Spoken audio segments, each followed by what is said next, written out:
driving through these gates. Lots changed since I had my first winner here 18 years ago, that's for sure.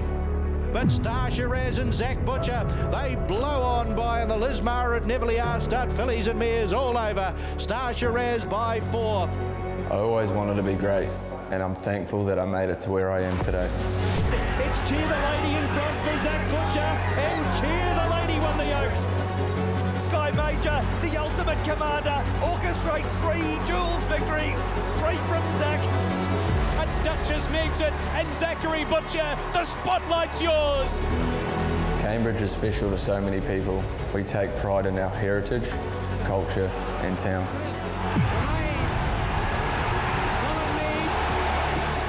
And the world record may fall as well. It will! What a moment! Todd for 2 and 2 for Todd. Oh, that's great. Mark Todd and Courage. I watched the first slot race in New Zealand on the sidelines, just like all of you. I remember watching the race last year and I was pretty angry I wasn't out there. To be out there this year, fingers crossed everything goes well for us. But when I got my chance... It's Copy That though! Copy That! He adds the race by grins to his already magnificent CV, and Copy That over Old Town Road. It took 2 champions to beat me. Then came 2024. Just total focus. He is ready to drive the race of his life. Something was in the air that night. They come for home. Here's the magical Merlin after Don't Stop Dreaming. And I knew this was going to be my moment. Merlin, Don't Stop Dreaming really digs in, but the magic of Merlin, he's got the race by grins to 35.1. You've seen a New Zealand record. Merlin, the dual derby winner, Zachary Butcher. We're not done.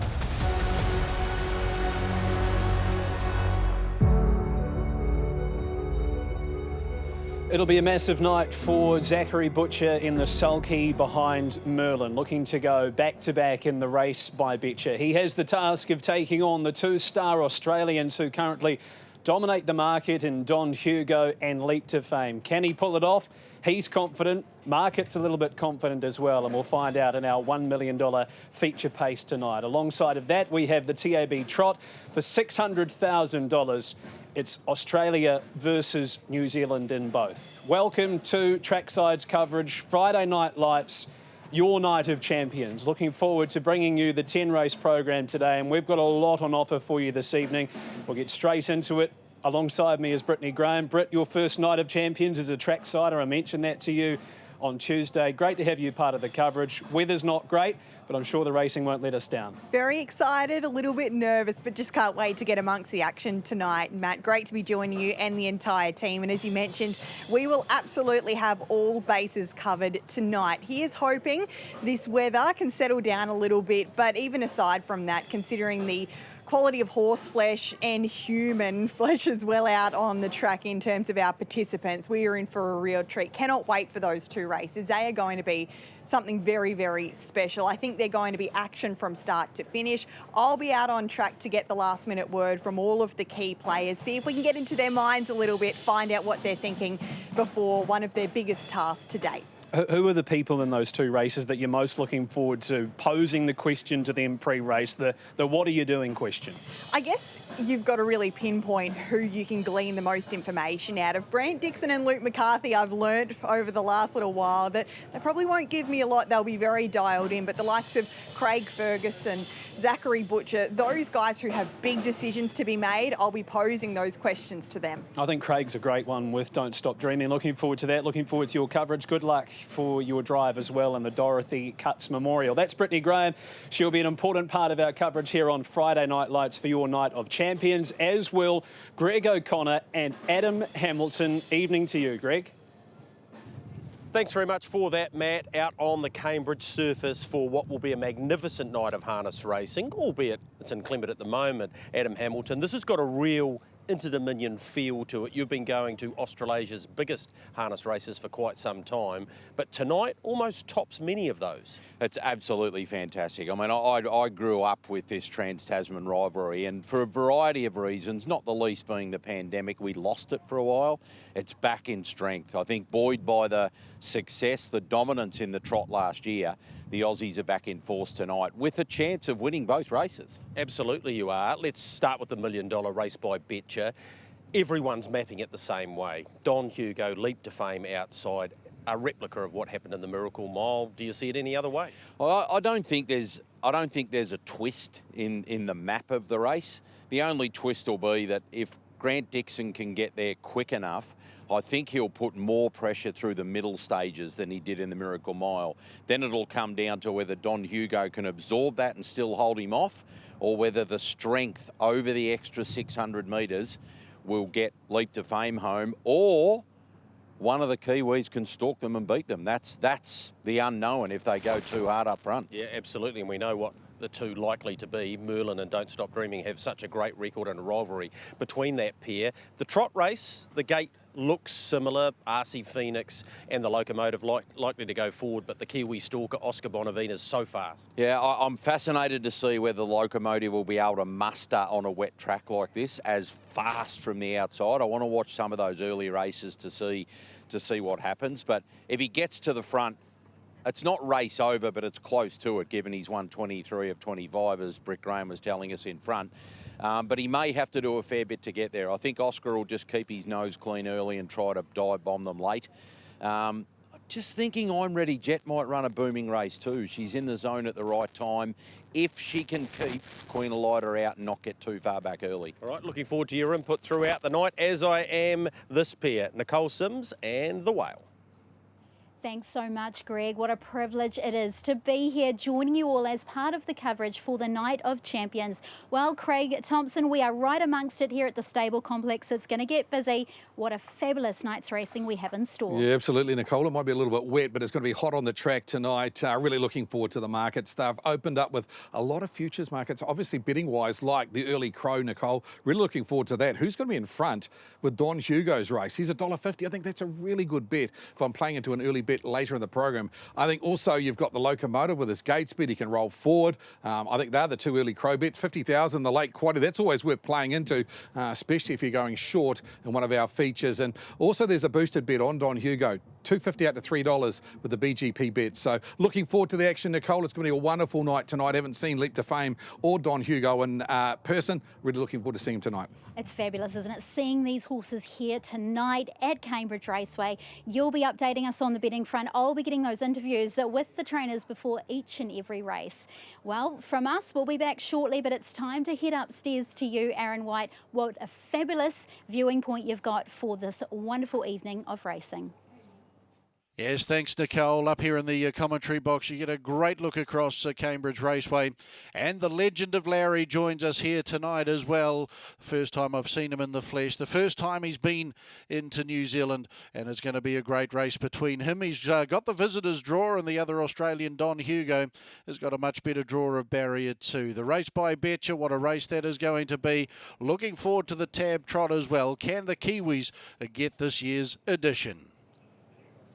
And as we are looking forward to your calls as well tonight, Aaron, the fourth time we'll be hearing Aaron call the race by Betcher. Second time for the TAB Trot. Last year, it was Just Believe who was able to take that out. We've also got a host of other very good races on the program. The Dorothy Cutts Invitational was what I was meant to say a wee bit earlier on, where the female drivers from North, South, and Australia will join us here this evening, and it looks a pretty open race as well. Let's take a look forward and see what you can expect here on your Friday night lights for the Night of Champions. First cab off the rank. Well, we've invited you in to one of the biggest nights of racing here at Cambridge Raceway. The Night of Champions. We look forward to hosting you this evening. We'll have an action-packed card for you. As Brittany Graham mentioned, we'll get the insight from all of the key players.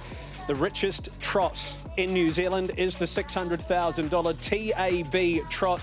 Oscar Bonavina and the Locomotive currently dominating that market we'll have the $1 million, the race by Betcher, Australia versus New Zealand. Can Merlin and Zachary Butcher defend their title in what was record time last year? And the superstar filly beside me, she'll take on the other fillies in race number 5 tonight, drawn the inside second row, over 1,700 metres. Can she overcome that? And we're off to Addington as well with a 10-race card. Mark Cookson and Andy McCook on track for us tonight out of the Met.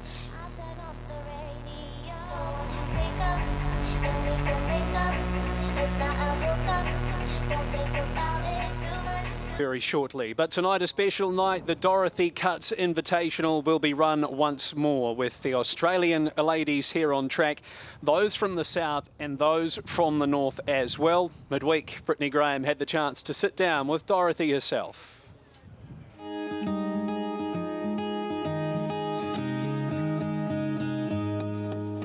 So that's what I look like on there. Okay. They wouldn't let me go on the track even. I could go there and harness the horse up, watch Dad run it round the track, bring it back, unharness it, wash it off, cool it off, but no, wasn't allowed to drive. Boy, have we shown them.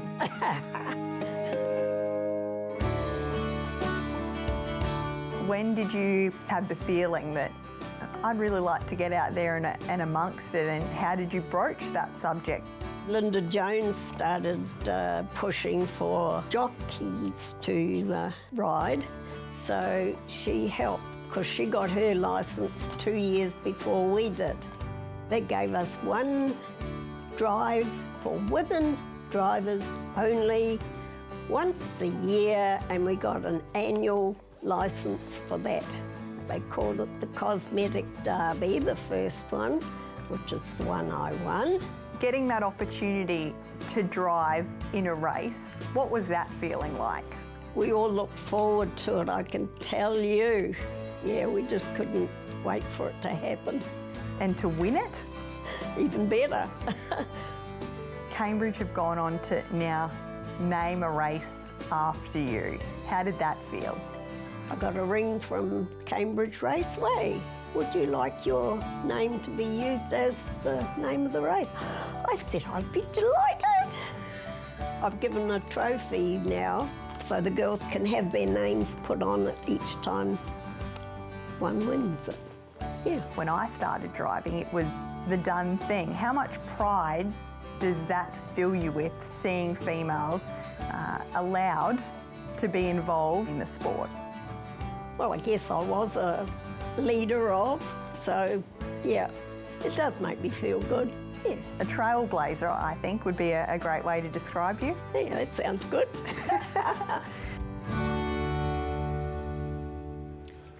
And that'll be race number 3 here tonight, the Dorothy Cutts Invitational. And the current favourite for that is Iron Brigade, who will be driven by Trista Dixon, wife of Grant Dixon, who has a big evening here tonight. Of course, he has the task of overcoming the outside of the gate in the race by Betcher with their Queensland champion Leap to Fame. There is the market Iron Brigade, who was placed in behind the Surfer here at its most recent start. Does look an easier task.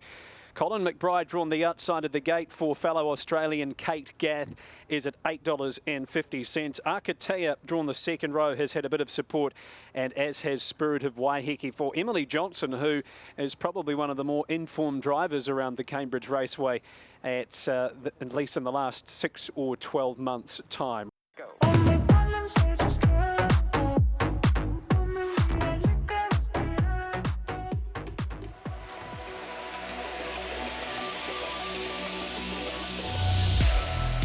We're here at Cambridge Raceway, the scene of Zachary Butcher's biggest success to date when he was victorious in the race last year.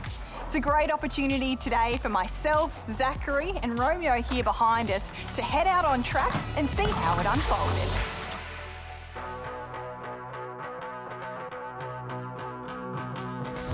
In terms of, I guess, the start of a race, They say the start of a New Zealand Cup, you're walking around and you can feel the pressure. Was it a dissimilar feeling that night?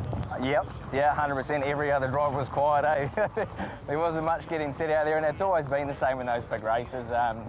You know, you're out there to do a job on the bigger stage, and yeah, you have to be dialed in and focused. And yeah, just looked at Scotty, give him the thumbs up, said we're ready to rock and roll, brother. And from there, that whistle blows, and yeah, you start running up to that gate, and you know all the talk stops. You know, all the we'll do this, we'll do that. It goes out the window, and it's go time. So we're approaching the 2200 metre starting point here. You're behind the gate. Does he know it's go time? What did you do? You know, we get to the bell here, and I give him a little click up. You know, I said, right, Merlin, let's go step to the front there. We'd been told it wasn't, but there's only one way to find out wasn't there. And so I've hit this bend.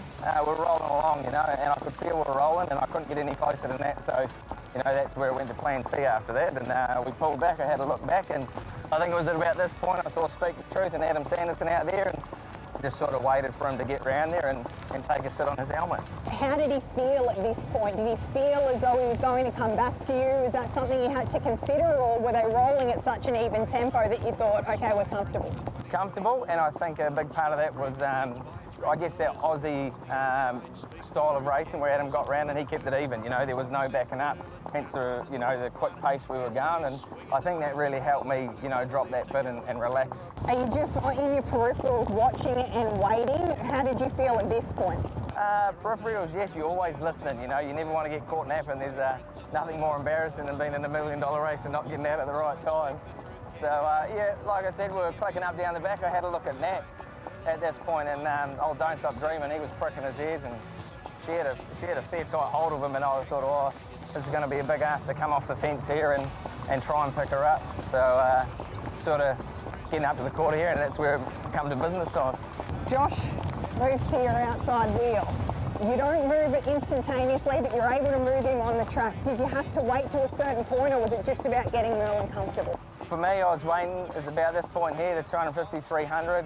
I thought I've got to go now in case Nat gets away from me. You know, she pulled the plugs. If she puts too much of a gap on me, well, he was such a good horse, you know, it's going to be hard to pick him up. But I just eased off here, and wow, Merlin, he just went to the next gear, and like I thought, we're a chance here, you know, we can win this. We hit the straight, and I picked her up within 100 metres, which I didn't think we'd be able to do. And it was at this point, halfway down the straight, I've looked across and I've gone past her, and I was just like, please be today, you know. I've always wanted to win a race like that, and I can see the crowd roaring, I can see me in front of Nat, and I hit the line, and I'm a neck in front. I couldn't believe it. I've just given it a beauty. There's a head shake, there's a slap of the leg. It's like you couldn't believe what had just happened. It was that feeling, you know. Also a bit of relief. He was in the market, and like I said, we get paid to do a job out here, and we have to do it to the best of our ability, and to pull that off, I think Aaron White said the magic of Merlin, you know, he's just, I love that horse, he's my favourite horse, and it was a bit of magic that night. So I was sort of, yeah, it was a slap yourself moment, and like, wow, you know, we've actually done it. To end up in front in a race like that in front of a crowd, yeah, it was one of my biggest thrills, that's for sure.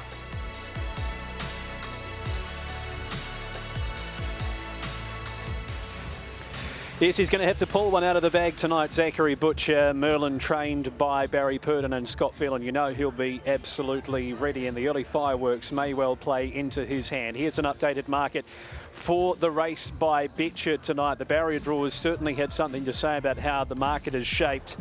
230 Leap to Fame plays 250 Don Hugo. Now you can get some boosted and Quinella options on tab.co.nz, which we'll hear from Matt Markham in a moment. But Leap to Fame holding strong, even though he's drawn the outside of the gate at $2.30. And Merlin, who we just heard about from Zachary Butcher, at $10. Now at 5:40 here on Friday Night Lights, we will have an exclusive boosted option. Now we don't know what it is. We've been left in the dark.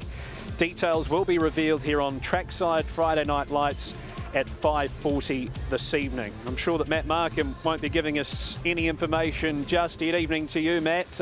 Big night for the bookies, big night for you as well. Great to have you on track. Yeah, very good evening to you, Matt Cross. A pleasure to be joining you on Night of Champions. You're right, a big night for the bookies, a big night for the punters as well. We've got some wonderful markets open throughout the night, plenty happening on both the Futures tab and the Extras tab on tab.co.nz. We'll roll through those as we work our way through the night. Basically, the great news is, race number 1 tonight, you're getting a free throw at the stumps.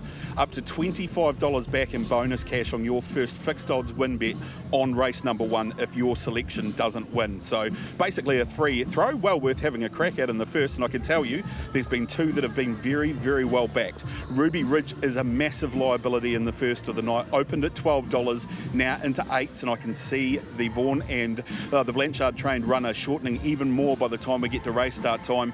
And the other horse that they are very interested in is the 10 Travelling Soldier. We opened at $7, now into $3.80. Plenty of support coming for the Tony Herlihy trained runner, which has meant that we've seen a bit of a drift on our early market favourites, both the 1 Luby's Luck and also the 6 Mazeppa, who are out to the $3 and $3.40 mark respectively. So that's the market nice and early for race number 1 tonight.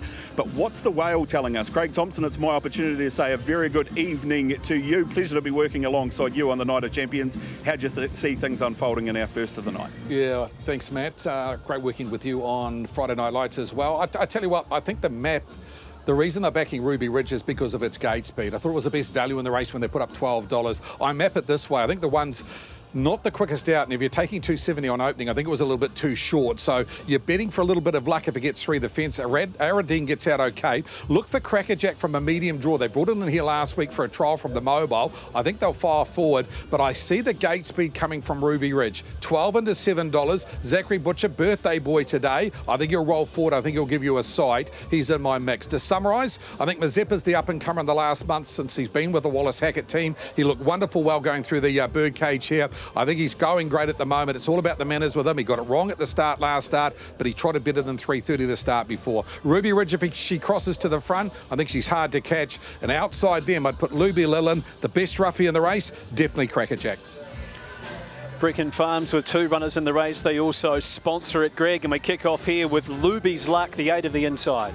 Yeah, filly by What the Hill. She was a winner 3 starts back. Her subsequent 2 runs have both been here in the north at Alexandra Park, trained by Mark and Nathan Purden. An excellent winning chance, $3.40, a slight drift. Rise to the occasion, the Majestic Sun 5-year-old Benjamin Butcher, Warren Rich, a bit of a local affair. It is long in the market. Again, a winner 3 starts back, and that was here at Cambridge, beating Travelling Soldier, not without a chance from a handy barrier. The Wizard, Todd Mitchell, drives Aradine, runner number 3, a daughter of Muscle Mass. A week ago, he drove the first 2 winners on the night. She is certainly capable, and from that draw, can find herself in a pretty potent spot. She's a definite top 3, top 4 chance without probably being a winning chance. Harrison Orange having a wicked season so far, 29 wins already. He drives at Santa Pazzinia. I think it's pronounced, a bit of a tongue twister. Greg, Aaron White will give us the heads up on that, and didn't get a lot of luck here in a fresh state last time. Out on the track nice and early. You see this horse sweating up a little bit. It is still very warm here, although we have had quite a bit of rain throughout the day. Looked to have warmed up nicely when I was watching its prelim earlier. Needs a little bit of luck to finish in the finish. Santa Pazienza, I'm pretty sure, is how you spit it out, but if it does get a bit more luck, it improves and might not be far away. Crackerjack, a 3-year-old son of Majestic Sun, did a really good job last preparation, Greg, and has had 2 workouts to prepare. Yeah, it has, and a really nice second workout, I thought.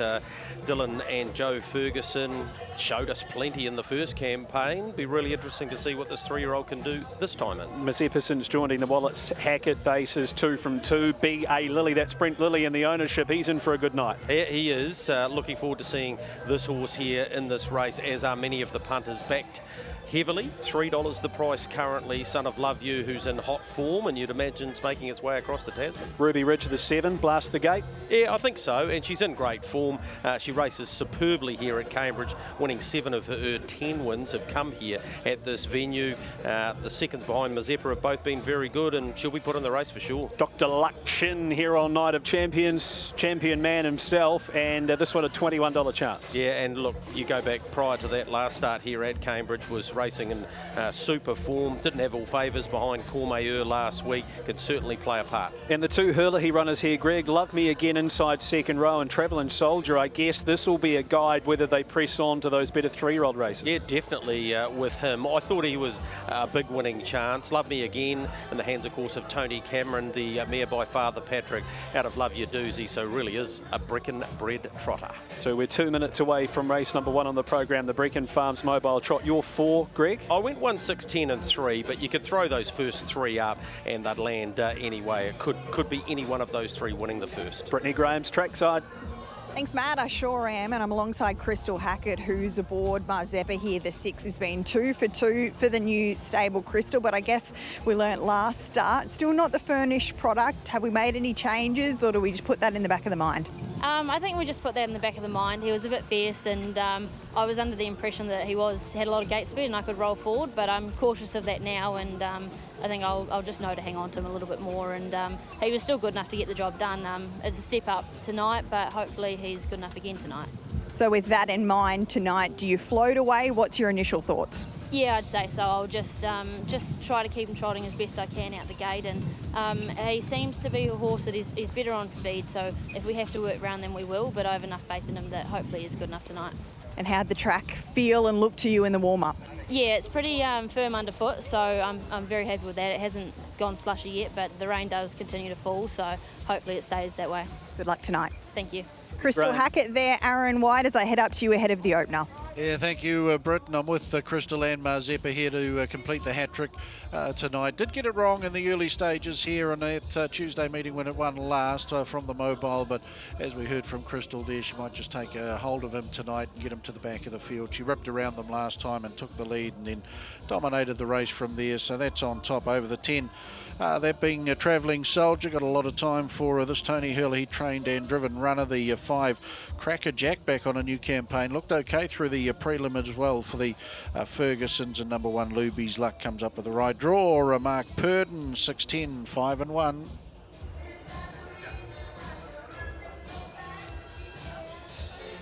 And we will have Matt Markham now with an update from the TAB.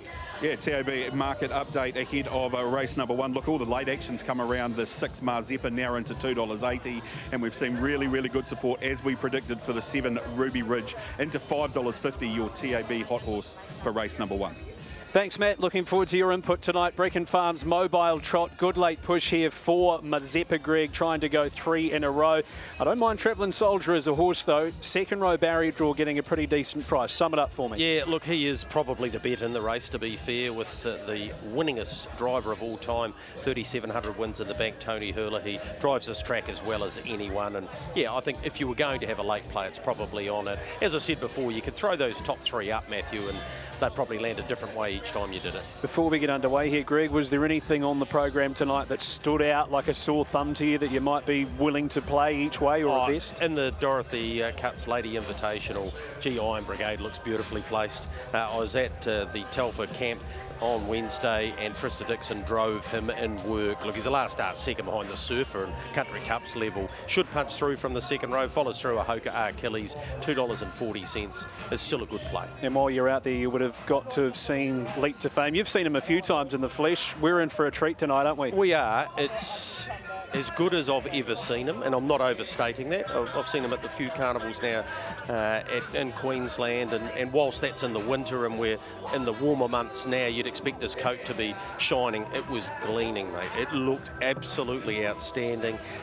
He's in a really happy place. I also understand that he's going to have career best performance tonight to be able to sit outside Don Hugo, but I got the feel from Grant Dixon that that might be the case. And we're getting some pretty decent vibes in the media from that man this week, and I reckon fair enough too. 2 strong chances, not only to him and Chris Ryder, I speak of Mark Purden, have the slots, they also own their respective charges as well. Yeah, look, obviously Oscar's got the speed to come from anywhere, and he's going to stalk the Australian pair of RC Phoenix and the Locomotive. He's a big winning chance. And Chase a Dream, he's just going to have to take his chance. He's very fast, though.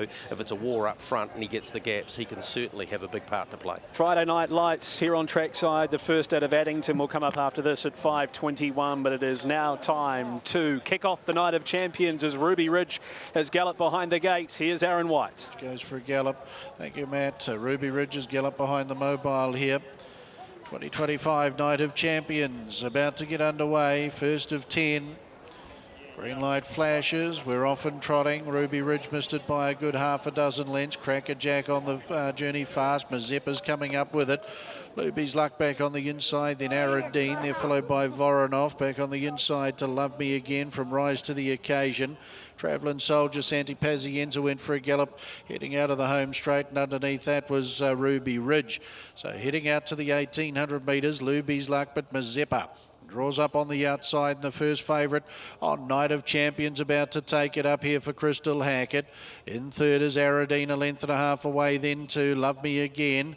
Up on the outside, Cracker Jack. Back on the inside to Ruby Ridge as they trot down to the 1600 metres. Unfortunately, no times coming up on the board for us, so let's hope we rectify that as we go through the night. Further back in the field to Voronov, 2 lengths Travelling Soldier, Rise to the Occasion. Santa Pazienza's beaten off. 1400 to go on the Brecon Farms trot as they sweep across the top. And Mazeppa leads a length and a quarter. Luby's Luck donned in the Brecon jacket, getting the perfect run in the trail for Remark Purden. 2 lengths away Aradine. A length and a half Love Me Again. Another donned in a Brecon jacket up on the outside, then to Cracker Jack facing the breeze. They're followed back on the inside to Ruby Ridge. Up on the outside in the 1-1 was Voronov as they come down to the Judge Bell. They'll have one circuit left to go. Then Travelling Soldiers in the running line. And last of our winning chances, Rise to the Occasion. And out the back is Santa Pazienza. They get out to the 900 metres and they're on the showgrounds turn. Mazeppa leads, the Son of Love You, unbeaten since going to the Michelle Wallace Bernie Hackett stable. The 800 metres leads a length and a quarter. Luby's Luck up on the outside, Cracker Jack. Aradine locked away, 3 back on the inside, and in the 1-1 to Voronov.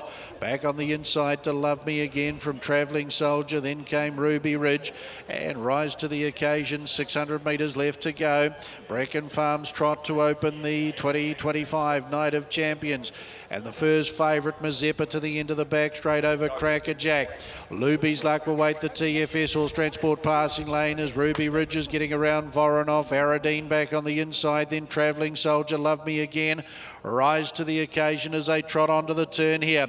Mazeppa, Cracker Jack, Ruby Ridge out 3 and 4 wide. Oh, Travelling Soldier got it all wrong round the final turn. Mazeppa comes for home by 2. Cracker Jack putting up a gallant bid. Down the outside then to Ruby Ridge and Voronov further back. Love Me Again, but Mazeppa loving his new surroundings, leads by 2. Voronov out of the pack late, but Mazeppa gets the first over Voronov, and Cracker Jack's been a real game third. And a not bad run, Ruby Ridge, after the early indiscretion, and a photo for 4th with Aradine poking up the passing lane. Further back in the field then to Love Me Again, beating home Luby's Luck. Back in the field then to Rise to the Occasion, Travelling Soldier. Very awkward drive for Tony Hurley coming to the home turn, and Santa Pazienza will be the last across. Crystal just holds them together for the first part of the race tonight. Mazeppa, let the early fireworks settle down, was up there ready to contest for the lead once they did, and found the lead and again dominates. Of course, former stablemate Voronov, number 8, will come through for second for Dr. Luck Chin. And then Cracker Jack, there's your Black Booker, and Ruby Ridge, a good run after the early indiscretion, or the indiscretion prior to the mobile getting to the dispatch point. But Mazeppa doing it well, he gets the hat-trick, and first favourite of Night of Champions 2025 is home, and home safely. Aaron, 3 in a row for this Brent Lilly-owned Crystal Hackett driven. Michelle and Bernie, they do the training. Once it found the front, Greg, and a couple of the others who had support made mistakes, he was always the one to beat. Just another example of Crystal and her ability to sum a race up. Got a bit rough in his gait at his second start for the stable, allowed him to get balanced up, worked her way to the lead.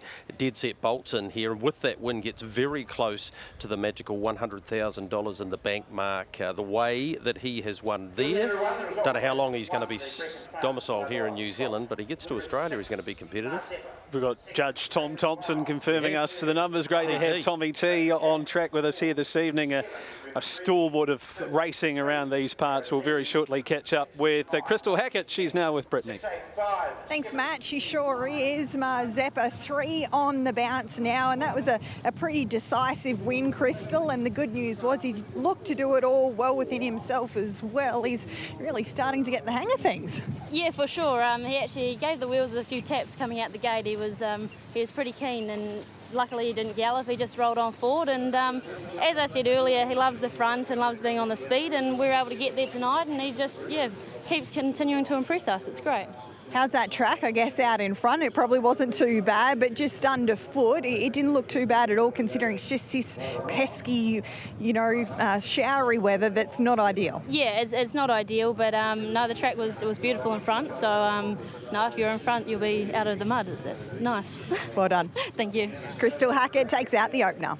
And does it nicely as well, Greg. Good runs in behind. Voronov paid a nice price, spiced up the exotics, and Cracker Jack will certainly improve with it. Nice run first up. Yeah, really nice performance by that 3-year-old, having to sit parked outside this horse. Pretty brave, and of course for backers of Ruby Ridge, it was a hard watch because she's galloped out of the gate. She's actually gone enormous in fourth, just ahead of Aradine, but once this horse rolled to the front and did what he does best, which is lead them up, and with that young lady driving in the form that she is, confidence level is high, she gets it done for the punters in race number 1. IRT Denny Johnston, 2-year-old juvenile mobile, is our next race here on your Night of Champions. That's race 2 at 27 minutes to 6. We have racing out of the Addington Raceway tonight. We see the return of Sunny's sister in her first run for quite some time. She heads around in the first on the program, and that's coming up next on Friday Night Lights.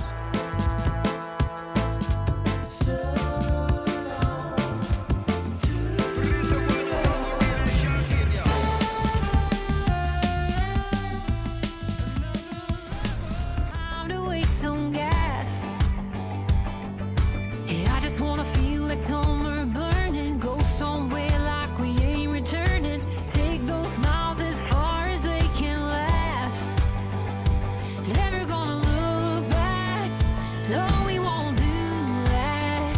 Take it to the First race run and one out of the Addington Raceway. There we see Zachary Butcher doing a bit of hard yakka before he gets to have a few rips around the track here tonight. Things not quite going to plan at the start for him with Ruby Ridge and the first. Hopefully that blew the cobwebs out for punters in the back half of the program. Race number 2 is for the 2-year-olds, and we have a decent field assembled here. Fugitive draws the outside of the gate. Can Andretti improve? Let's find out from Matt Markham. Matt, is there enough support around Andretti to say that he can turn the tables on Fugitive here? Yeah, there certainly has been a lot of support for the Purdon Racing train to run a Matt, but certainly a market of 2 horses. We've seen good support for both, but what I can tell you is Fugitive is the start of everyone's multi tonight here on the Night of Champions. Millions is the word that they use to describe it to me about the amount of multis running through this horse. And of course it is the first leg of tonight's That Friday Feeling. You're getting a $3.50 boosted price for both Fugitive to win this next upcoming race, and to Got the Chocolates, who's $1.40 later on in the program. So well worth getting involved on that on the Futures tab. Fugitive opened $1.70, now into $1.65, so we're seeing good support. Andretti opened $2.60, now into $2.50, which certainly suggests a 2-horse market. Craig Thompson, as we come to you, do you see it as simple as that? I do, Matt. I think it's a race that the Young Guns heat will come out of. The form will stack up. And the big key is Andretti got a better draw this week. Fugitive, he was a little bit bobbly off the gate last start. He drew barrier 1. He was rocky, but he held his momentum and he held his legs there. And that was the key to his winning. Can he get out from barrier 6 to get across them? I think Andretti will be a lot more positive off the gate here. Lincoln Love has drawn barrier number 1. So I've got Andretti going forward. I've got Rahm going forward. And Fugitive, if he stays in one piece, is naturally quick off the gate. So I'm not sure if they'll be going back in a small field. I thought Andretti was really good last start, Matt. I thought he was one of the better bets on the night with you taking on $1.60 favourite. I think there's a lot of improvement. He went to Franklin. He trolled up well with Zachary Butcher aboard. I'm happy to play the $2.60. I think it's a great Quinella with the favourite. I think the main danger will come from, obviously, Crandall, Giddy and Chrissy's runner. And I think Rahm, we haven't quite seen the best of him. We highlighted him earlier. I think he's a great top 3 chance. Ray Green, Nate Delaney from the inside, they can run top 4. But in summarising, I think Andretti is the play. All right, thank you, Craig. Let's start at the top of the book here. And don't forget, too, that lightning boost coming up in around 12 minutes' time. We don't know what it is, but we'll find out from the TAB shortly. Lincoln Lover, the outside of the field, the first of two in the race here for the Green Delaney combo. Greg? Yeah, placed 2 of 4 runs to date. Those seconds are behind Prince Lincoln and All-American Player. Didn't quite get it right last time. Shortest way home's in on the markers, and that's where he finds himself tonight. The 2024 Melbourne Sale topper at $220,000 is Andretti, horse number 2. First up run, Greg, looked that of an improver. I reckon he's just got that little bit of spark to come. I think it's there, but he just hasn't quite unlocked it. Yeah, I spoke to Nathan Purdon this afternoon about him. He said, look, we've pulled the hobbles up a couple of holes to help him get off the gate a bit better. He said he's definitely improved and he'll give Fugitive something to think about tonight. And there's Mark Purdon just giving him a little bit of a run along. As you can see, he's just a wee bit green. He pricks the ears, has a look around. Fugitive might just get him for maybe speed, tractability here, but eventually Andretti's going to be a lovely horse. Runner number 3 is Yankee Flyby on the other spectrum of a sales topper. This one was just $16,000, and Andre Putama will drive in the colours. He actually won the first race in here on the Night of Champions last year aboard Hale Lucius for the Flemings. Yeah, exactly, and one of them's involved in this horse as well. From a great family, first up run 4th, had a little bit of merit and did carry a flat tyre on that occasion. Ram is runner number 4, Captain Treacherous Colt out of Spanish Armada, 6-time Group 1 winner. Didn't get all favours last time. Yeah, and she was a super race filly, wasn't she? We saw her win at the highest level, as you've said, 6 times. I think this horse is an improving type, and it wouldn't surprise me to see him in the top 3 or 4 here. A.G. Hurley looking to turn his luck around after the first of the night here as well. Prince Lincoln, the 5, the second of the Green and Delaney runners. Zachary Butcher on, has shown a bit of gate speed in the past. Yeah, and was a winner 3 starts back over Lincoln Lover. I reckon they might light it up early here. If you go back, and well, tonight it wouldn't be a good spot to be back in the field, I wouldn't have thought, as we saw with the first. So often at Cambridge, it can be up and in, and while we've only had one run, it'll be interesting to see, or one race rather, if that plays out for the remainder of the evening. And this horse was able to beat every single horse in this race and beat them fair and square last time. Fugitive, he's got the outside of the gate. He has, and he's got still some things to learn, as you'd expect with a young 2-year-old, but he showed a bit of class the way he pulled away at his first start, and I think he deserves to be favourite, though these two are getting very close now. Gee, that's some strong support for Andretti. 1,700 the trip, your Carter Del Getty, your Mark Purdon. What are you doing? Well, the hobbles going up a couple of holes indicates to me they're looking to come out with Andretti, whichever way you want to go. Carter might find himself having to sit park this time, and that could be the difference. I reckon he'll find the top Fugitive, and if he does, I don't reckon they'll beat him. But Andretti, whatever you call it, horse number 2, he's just got that look about him like the more racing he gets under his belt, the better he is going to get. Let's head down to Nicole. Mark, we might just jump in and grab a word here. Andretti, lovely performance first up. How's he warmed up out here today? He seems good. He's a little bit looking at things, but it's a new track for him, and it's all new. That's the thing with 2-year-olds and conditions as well. How are you sort of finding it underfoot? It's pretty good underfoot. I think it'll probably just cut up, unfortunately, through the night, but certainly that this race will be fine. In terms of tactics early, obviously the horse that beat him on debut has drawn outside of you. Does that sort of give you options maybe of going forward with this guy today? Yes, yeah. He just didn't feel sort of safe enough to really give him his head last time, and I'm sure he's taken a lot from the run. But I thought the 3 horse, he followed through from the second row and held the trail last time, and he'd probably be the one that might take up an early lead. Thanks for your time. Good luck out there. Thanks, Nicole. We'll head up to you there, Aaron. It is pretty slushy underfoot here, but once again, great to get the thoughts there of Mark Purdon. Yeah, certainly was, Nicole. Fugitive for me, the down by the seaside gelding, very good at Alexandra Park. Off a low draw, has to draw further up the track here tonight, so we'll see what sort of game he's got from there. Over the 2 Andretti, the Better's Delight gelding, who was runner-up in behind Fugitive there on debut. The 4 Ram. What I saw in his trial, we haven't yet seen on the racetrack at race night, but he certainly has got the ability. And Lincoln Lover off the inside's a top 4 chance here. 6, 2, 4 and 1. TAB market update ahead of race number 2. Punters having a bit of uncertainty here when it comes to who they want to get involved with. We saw a really good push for Andretti not only 2 minutes ago, touched $1.80, now out to $2.15 as the late money starts to come for the 6 Fugitive. Matt Cross, as we come back to you, the punters are getting involved in the Dalgety combination here. And there's a bit on for these 2-year-olds in the north over the next month or so. There'll be a Young Guns heat on the 25th of April, and then the Brecon Farms Cardigan Bay Stakes at Group 1 on the 2nd of May. Good luck if you played into that Friday feeling with Fugitive and Got the Chocolates both to win. It's Fugitive and Andretti, 180 and 215 as we head upstairs to Aaron White for his call of race 2. I think we'll go with Andretti with the great family of IndyCar drivers. They've got into the Australian supercars too with Andretti Global, so I think we'll go with the Andretti. The runners work up into the back, 1700 IRT. Your Horse, Our Passion, Denny Johnstone, 2-year-old juvenile. They make a good line. Set and ready. And they're often pacing. Fugitive's made a good enough beginning up on the outside and back on the inside, Andretti.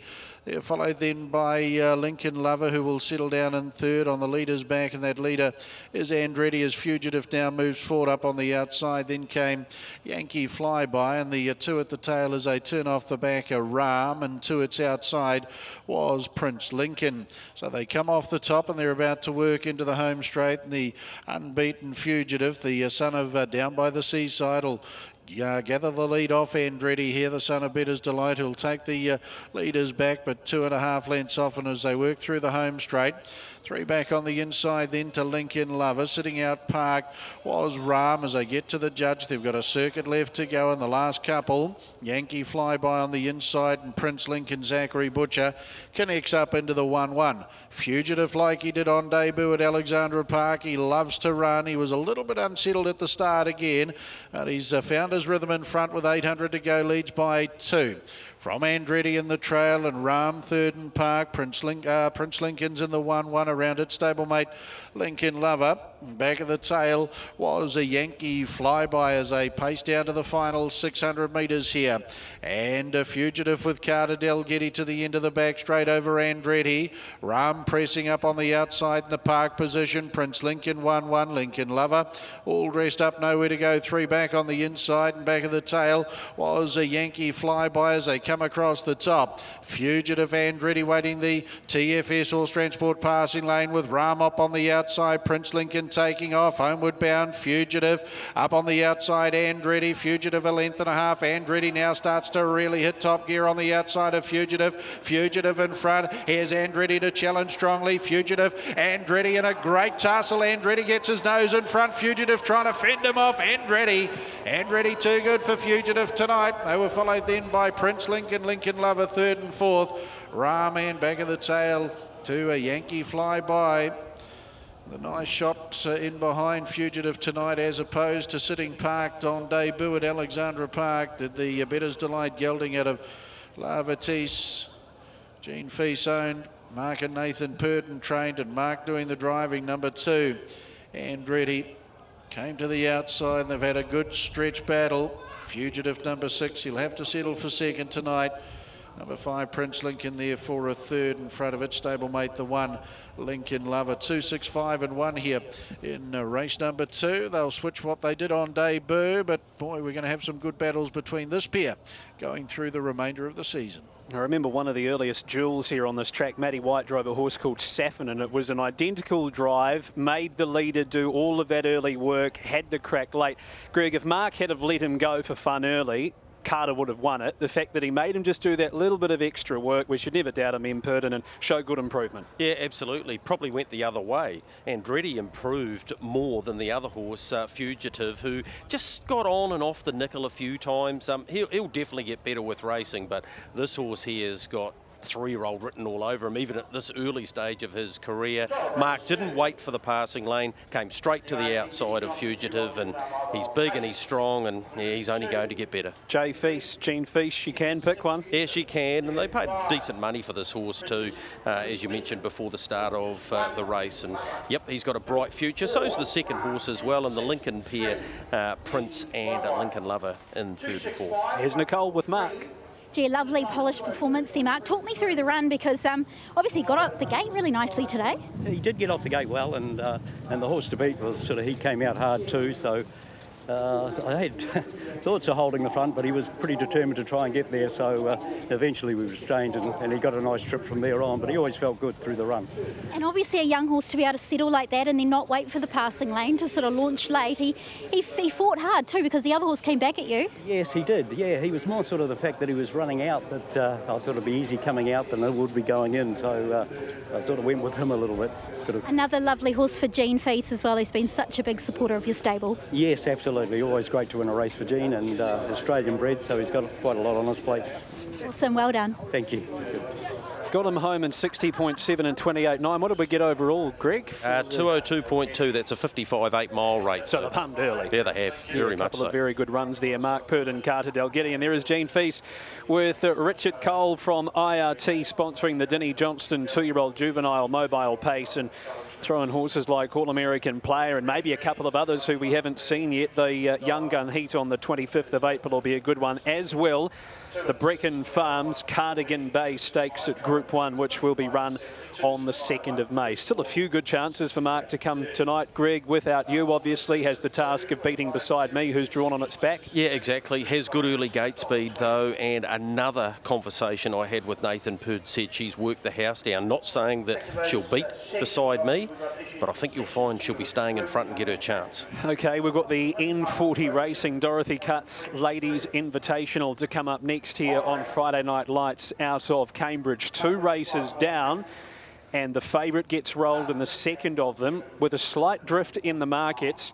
Andretti gets win number 1 at start number 2. Your Friday Night Lights action will continue very shortly here on trackside. We're 6 minutes away from race number 2 out of the Addington Raceway. A couple of good runs in the first there at Addington. Greg, Mr. Love and Sunny Sister, obviously the big improver. Yeah, brilliant to see her back. And look, Mr. Love just had those couple of runs under his belt. Ricky Mays, Sitting Park, probably wasn't ideal for him either. But yeah, the race fitness probably told there. But super to see the Oaks and Derby winner back. And gee, there's been some decent plays. Look at this. Oh, the lightning boost has arrived, and it is for Beside Me, who I've just told you is likely to sit in the trail throughout. Maximum bet $20. Get the QR code out. That TAB lightning boost for you here this evening. $1.60 out to $2.50. Beside Me comes to the Cambridge Raceway for her first look around here with Carter Dalgetty on board for Cran and Chrissy Dalgetty, and we look forward to that race being our 5th race at 6 minutes and to 7. What you think of her. You've rated her right from the get-go. One of those performances at Addington where she came from a hopeless position to win, and now she's arrived in the north and she doesn't look like she's gone backwards. No, absolutely. I do think she's maybe slightly more comfortable the Auckland way around. That'd be my only concern coming here. She's a big, long, striding filly, so with the tighter nature of the track, I think if there was a negative and we had to find a negative, that would be the only one. And if they sat and sprinted a 56.5 on the top end and she was 3 back on the fence, that could not make it impossible, but make it pretty tough. You're with Friday Night Lights, the night of champions here at Cambridge Raceway. We're 2 races down. We have 8 to go. Our next race is from the Addington Raceway. We've got Mark Cookson's next best bet coming up there. That is Queen Tyron. She looks a wonderful chance. We'll be back with Mark and Andy after the break on Friday Night Lights.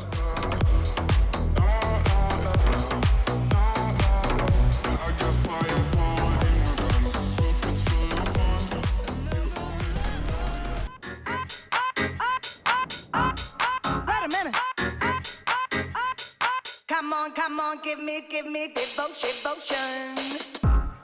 Wait a minute. You got me burning. Race number 3 is the N40 Racing Dorothy Cutts Ladies Invitational over 2,200 metres. We have a field of 12 heading to the post. Big night for N40 Racing, of course.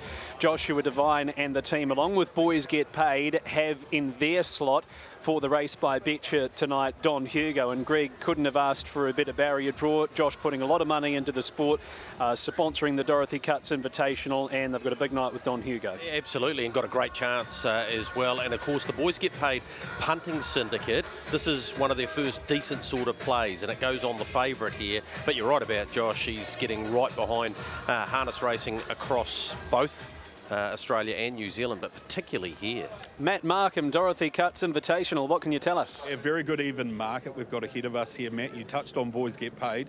$15,000 on number 10 Iron Brigade at $2.45. So their first big swing at the stumps coming up here in race number 3, and that's resulted in a wee bit of a shift for the Stonewall Stud Train runner. $2.50 on opening, now into $2.30. Outside of that, we haven't seen a lot of support for a lot of other runners. There's been solid enough each way support for the horse at the top of the book. In the summertime, the Crystal Hackett supporters getting involved. 17s on opening into 12s, and the horse drawn the outside of the front line, the 8 Colin McBride, 9s into $8.50, but it's all about the 10 here. Craig the Whale Thompson, as I come to you, Iron Brigade, Boys Get Paid, 15,000 at $2.45. Yeah, absolutely, Matt. Follows out a real gate flyer and a Hokar Achilles, so you can understand the confidence there, dropping out of a rating 70 back into this grade as one of the highest rated horses.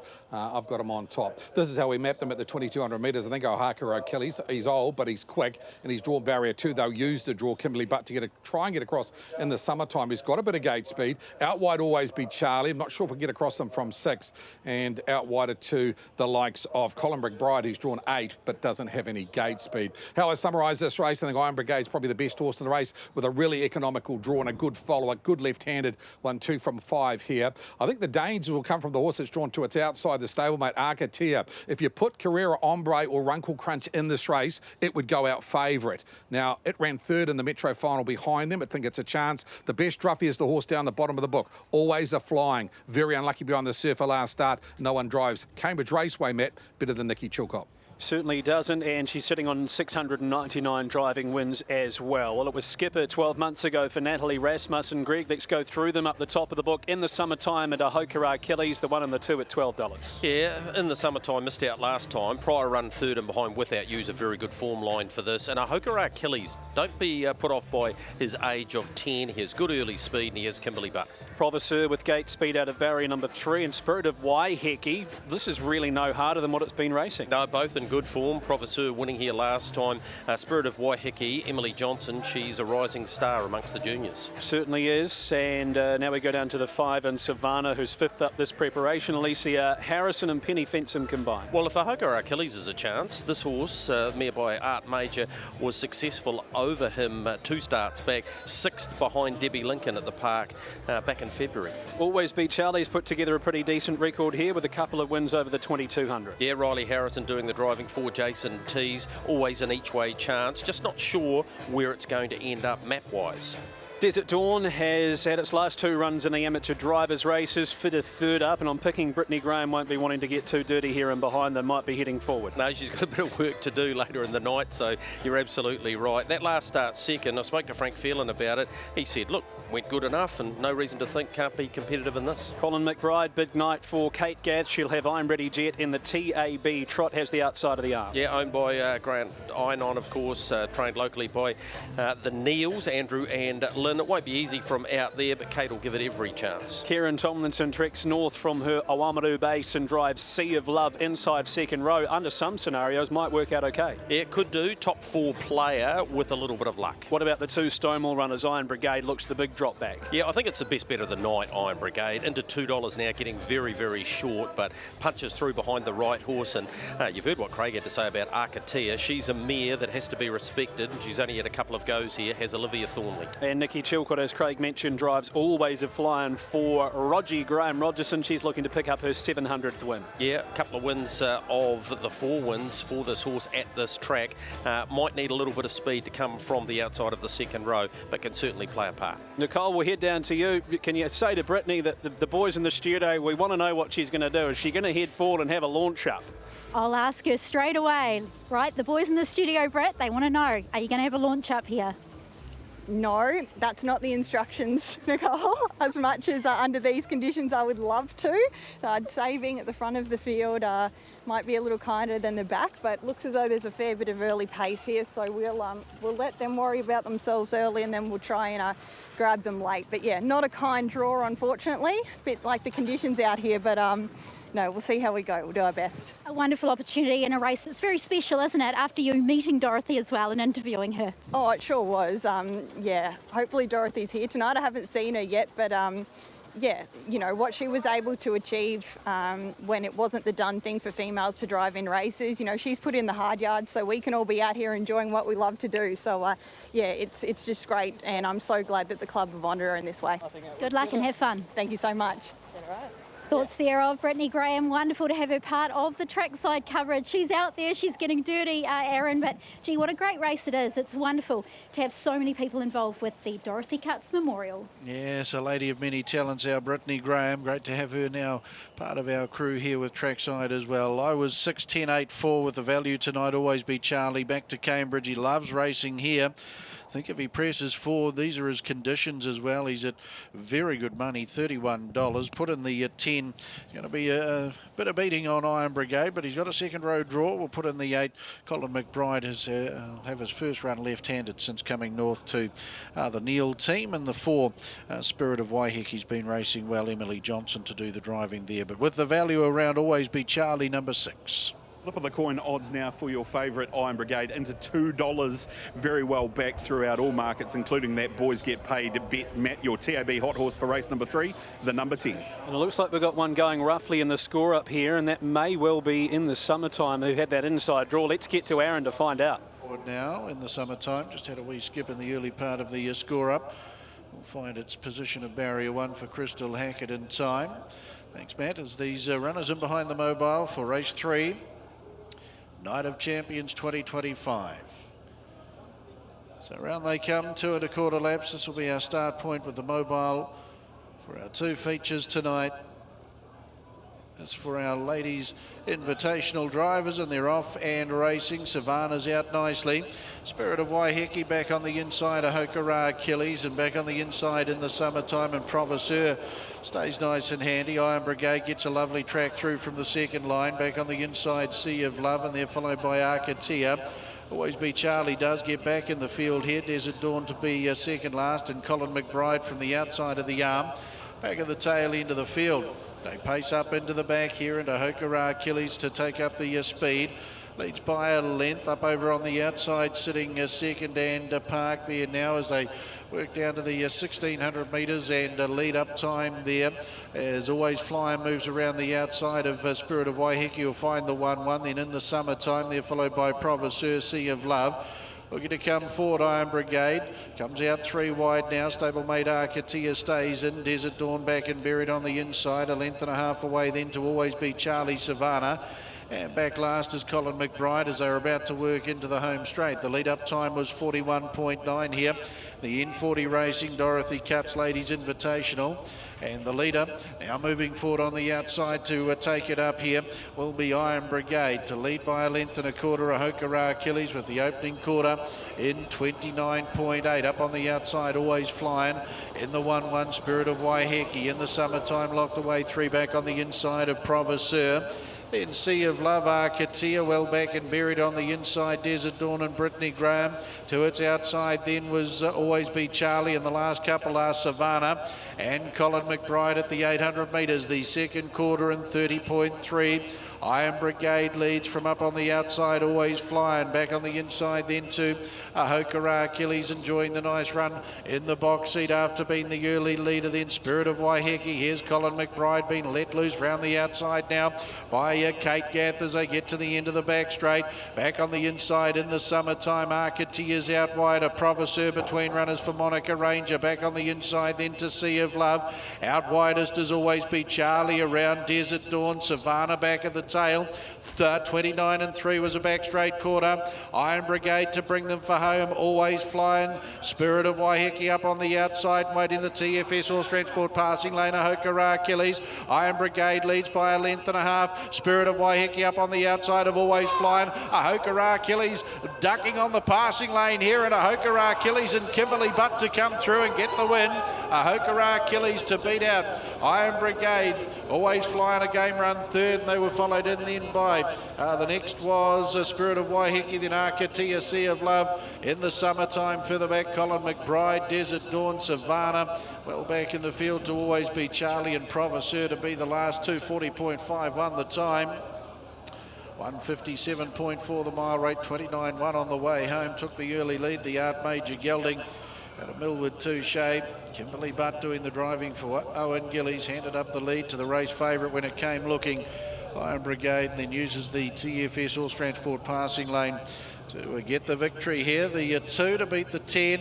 Always Flying's been a brave run third, the 12, and number 4, Spirit of Waiheke, to make up the first 4 here in race number 3. The N40 Racing Dorothy Cutts Ladies Invitational goes the way of Kimberly Butts. And Greg, the lady drivers, Kimberly and Trista, of course, Kimberly partner of Johnny Cox, Trista wife of Grant Dixon, showing the boys ahead of the race by Betcher how it's done. Yeah, absolutely they were, and Kimberly getting the lead nice and early. I thought it was a perfect drive by Trista Dixon. She worked around, got the lead, kept running even sectionals, but the passing lane can be potent. There were a few judges earlier in the day saying to me, oh, it'll be slightly off, it won't be as good. Well, you can see by what the old 10-year-old has done. That is win number 10 in his career, Matthew. He's done a magnificent job. Started out in the South Island. He's delivered here over the favourite, every possible chance in front, and a brave always flying. Kimberly Butt salutes. She's with Nicole. Congratulations, Kimberly. That was a super effort. You got a lovely run, and gee, there was a bit going on in there, though. Yeah, there was. You know, we got looked at a few times, and I thought maybe it might have just softened us up. But to his credit, he travelled super around the bend, and I sort of knew the leader, you know, was scrubbing up a bit, and you know, he hit the gap, and yeah, always felt like the winner. It's obviously a nice race to be invited to drive in, isn't it? Because you know, lady drivers, all they've been able to achieve, it's great, isn't it? Being part of it. Yeah, it was super thrilled, you know, to get the invite, and you know, a bit of a shame for the club with the weather, but you know, it's a fantastic night, and Cambridge have done such a fantastic job, and yeah, it's just cool to be part of a night like this. And obviously the night continues with Pin Seeker. What a wonderful horse he's been for you, and geez, he takes his place in a top field tonight, but it must be super for you and Johnny being involved, and the connections as well. It is, definitely, and you know, we can't thank everyone, you know, that's helped us get him here. And, you know, a lot of people have sort of said it might be a year too early, but hey, he's shown that he's up to these big boys, and yeah, we have no doubt that he'll be right there. Well, a wonderful night so far, and let's hope it continues. Thank you very much, Nicole. There's Nicole Sims with Kimberly Butt getting up the TFS Horse Transport passing lane with Ahokara Kelly's taking it out. Good run, second horse Iron Brigade, both first and second well driven, Greg, and Always Be Flying's been a super run from the second row. Yeah, Spirit of Waiheke was the fourth place one and got a beautiful run throughout for Emily Johnson, but Kimberly driving very well. Owen Gillies in the ownership of this horse as well, trains the son of Art Major out of Millwood 2 Shade, so beautiful families, always delivered the Millwood family, of course, of Katie Carville and Hoka Achilles. He's a great example, Matthew, of the handicapping system and how he's been able to slide up and down the grades. Tonight he comes to this race, $25,000, $13,750 to the winner, and over 125 in the bank now. All right, we're off to Addington next, but first let's catch up with the man who the next race here at Cambridge is named after, Charlie Hunter. Oh, Charlie, now that you're a nanogenarian, no longer an octa, I thought it was about time we caught up again. Oh, very nice of you. Good to see you. Yeah, it's always great to catch up. This life you've had in harness racing, it's been one heck of a whirlwind life, hasn't it? It has. It's covered most facets of the game that one would want to be involved in. And yeah, it's been great. The horse that you're most associated with is obviously young Quinn. You went on an incredible ride with him. Tell me about some of those great successes, Miracle Miles.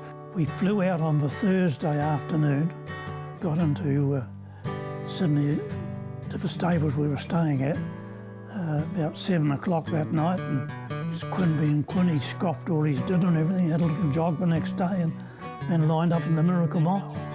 The Sydney Morning Herald had us, we had no chance because he wasn't a good pace on a small track. He wasn't as good, I'll say that anyway. And he'd drawn the outside, no horse had won from the outside, and his driver had never driven Harold Park, so it was a no-show.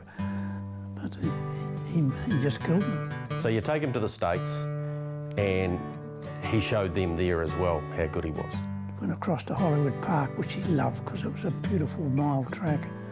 And he won the US Pacing Championship and the American Pacing Classic $100,000 race at the end of the year, which was $100,000 in 1975 was good money. You got the ultimate accolade. Not that you did it for this reason, but when you get acknowledged by the Queen, it doesn't get any bigger than that. No, it gives you a bit of a buzz. Yeah, you get this thing in the mail and it tells you here you are. So off we went to Wellington. Yeah, it's quite a day. How proud are you of this Cambridge Raceway and the Night of Champions as it's known now, and obviously 3 years ago? Did you ever think that this was possible to be run on your home track, that sort of level of race? And of course, you've got a race. The first year last year, the Northern Championship final, and it's the same again this year, and you and Annette wanted to be part of the night. Yeah, well, I just wanted to do something for the club, and they were good enough to allocate that race. It was a local one at last year, which was nice, Andrew Neil. You still love it, Charlie? Oh, absolutely. Friday night, what do you do if you don't watch harness racing?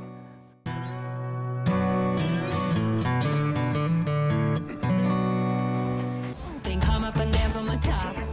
We don't pretend we're something else. We're country with all that we got. So take me as I am, baby, boots and all. Boots and all.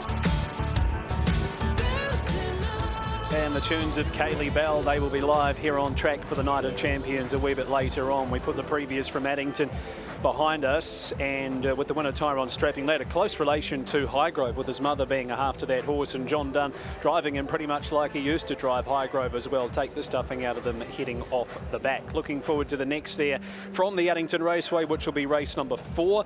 Andy with 7, 1, 2 and 4. Mark Cookson's best of the night there. Hadron Collider has been a significant mover in the market. Okay, we head on to this handicap trot, our next race of the night here on Night of Champions. This is the Charlie Hunter Northern Championship final. Back marker Lord Popinjay will start off the 30 metres. We have the scratching of horse number 8 and a field of 8, which are heading to the post here for this particular race, which was taken out last year, Greg, by Winner's Time, was able to find the front, and you'll remember rightly, Congrazia Love wasn't a certainty beat, but got checked on the corner, and it was not a good watch for favourite. Yeah, a local win, obviously trained by Andrew and Lynn Neal. Andre Potama, I think, did the driving. So yeah, that was the inaugural running of this race, Matthew, and a race named in honour of one of the greats of our sport. And it was super catching up with him the other day, talking about young Quinn and learning about Cardigan Bay and what a great horse he was. And Charlie's in terrific health. His memory's unbelievable, and yeah, great to have his local club with his name on the biggest night of the year. Okay, what are we thinking here, Craig Thompson? What are your thoughts? Well, I think the back markers getting on the race a lot better than they did last week, Matt. I mean, it was a 2,200 metre stand. They ran off the front. They got ran off their feet, High Energy and American Muscle. But if you watch the video, Jim, watch the drone coverage, which was wonderful looking down on them. Both of them hit the line really nice, and they had the extra 500 metres to get on the race. So to answer your question, I think the back markers get into it really well. Lord Popinjay is probably one of the fastest trotters away from a stand I've seen in probably a decade. You have to go back a long time ago to the likes of Tussle, who was a brilliant beginner. Lord Popinjay will make short work of the 30 metre handicap. So I went High Energy just for the speed, whether that weather and that track takes the speed out of her tonight over American Muscle. I think she's a cracking chance tonight. These two ran first and third in the Breeders' Stakes at Alexandra Park. Lord Popinjay, because he's in form, and if one driver knows him very well, it's Monica Ranger. And of the best roughies in the race, I like Tailored to Use. I thought the run the other day was good. The longer trip will suit, and it's at double figures. A TAB market update ahead of a race number 4. Look, this is the market that we like to call a bookie's dream. It's nice and even. Punters aren't too sure on which way they want to play it. They're taking a few nibbles here and there. We've seen a couple of horses move in from their opening prices. First up, it was Lord Popinjay, $4.80 on opening into $4.20 off the back of his some recent form. Really well supported too, the 6 High Energy, who's now $2.70. A lot of that courtesy of a $10,000 bet by Boys Get Paid, who just missed out in the last race with Iron Brigade. And as is the case each and every week, there is good support too for the 4 on the book, Romeo Foxtrot, who we opened up at $9 into 8. The model of consistency always sees a bit of each way support. Matt Cross, as we come back to you, very, very, very even market here for our next. Thanks, Matt. Don't forget that TAB boost, the lightning boost of Beside Me, who will go around in race number 5 this evening out to $2.50. Scan the QR code, $20 maximum bet for that beside me in race number 5. Top of the book here, Greg, is Castana. Didn't get a lot of luck in this last year. Somewhat of a quiet achievement, won nearly 100,000. Yeah, and races really well here at Cambridge, trained by Dave and Claire McGowan. Every possible chance off the front, definite first 4 player. High Energy, the current favourite at $2.20, 3 weeks in between her last couple of runs, so you'd be thinking she'd be a bit fitter here. Yeah, definitely, and I give her a great chance. If she brings her best form with Zachary Butcher on board, I think High Energy's a winner. Lord Popinjay, one of the most informed horses in the north. 7 of its 10 wins have come in the last 12 months, and 2,700 is his real happy place. Yeah, of course, comes out of the Kai Valley Hotspur Oscar Bonavina run last time, when 5th. Prior to that, just in stunning form. Loves Cambridge. Talk about horses loving Cambridge, none more so than Lord Popinjay. With the handicap races, we'll find when we get to the Country Cups, I'll talk about how difficult it'll be for We Walk by Faith. But with the trotters, it doesn't tend to be that hard. American Muscle, very, very good mare on her day, and she's sort of half at an each-way price that's quite backable here. Yeah, look, only thing again her is her record here at Cambridge, yet to win, but Tony Cameron will give her every chance, and yeah, I'm expecting her to go well, but yeah, it does worry me, that Cambridge record. Romeo Foxtrot has a decent record here at Cambridge. Good luck to David Branch, who this is his night where all of the hard work comes together. That piece we keep seeing with Zachary Butcher is Romeo Foxtrot with Brittany Graham and the Jewel Sulky, and he's just been a super little horse, hasn't he? Just keeps on going good races.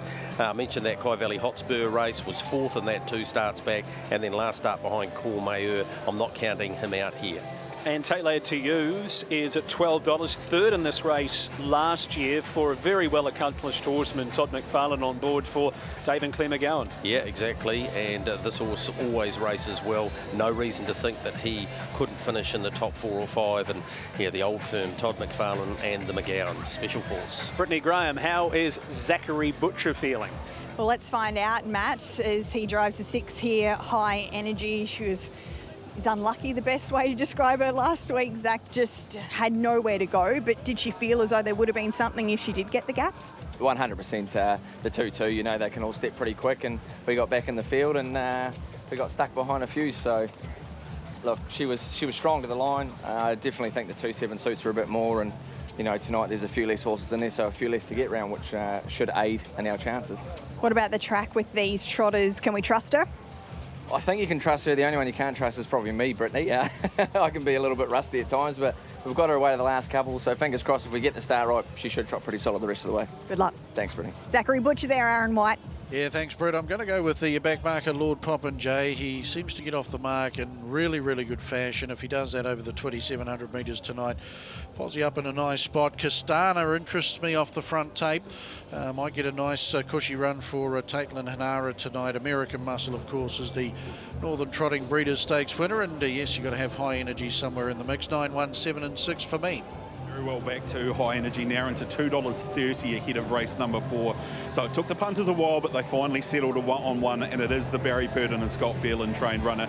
$2.30 your TAB hot horse for race number 4. A little bit cold on everything else in the market. We have seen good each-way support for the horse at the top of the book, Castana, but they're getting cold on both Lord Popinjay and also Romeo Foxtrot, who we had seen support for. So Matt Cross, the punters have made a statement here. It's the 6 High Energy that they want to be involved with. We like it, Matt. Thank you. We're a minute away here, Greg. We were going to touch on the handicaps a little later on. I guess now's a good time when we have the second favourite off the 30 metres. 12 months ago, remember Republican Party, I think it was, in the Country Championship final. Not easy. What's your assessment? Yeah, more so with the pacers than the trotters, because they obviously don't go as fast, but also the compression of the handicaps means that not that far behind. When you think there's only 3 off the front, only a couple off 10, they're very quickly together. I know that probably doesn't sound like it makes sense, but it actually does. I'm sure that Lord Popinjay will be a lot closer than what We Walk by Faith will be later on.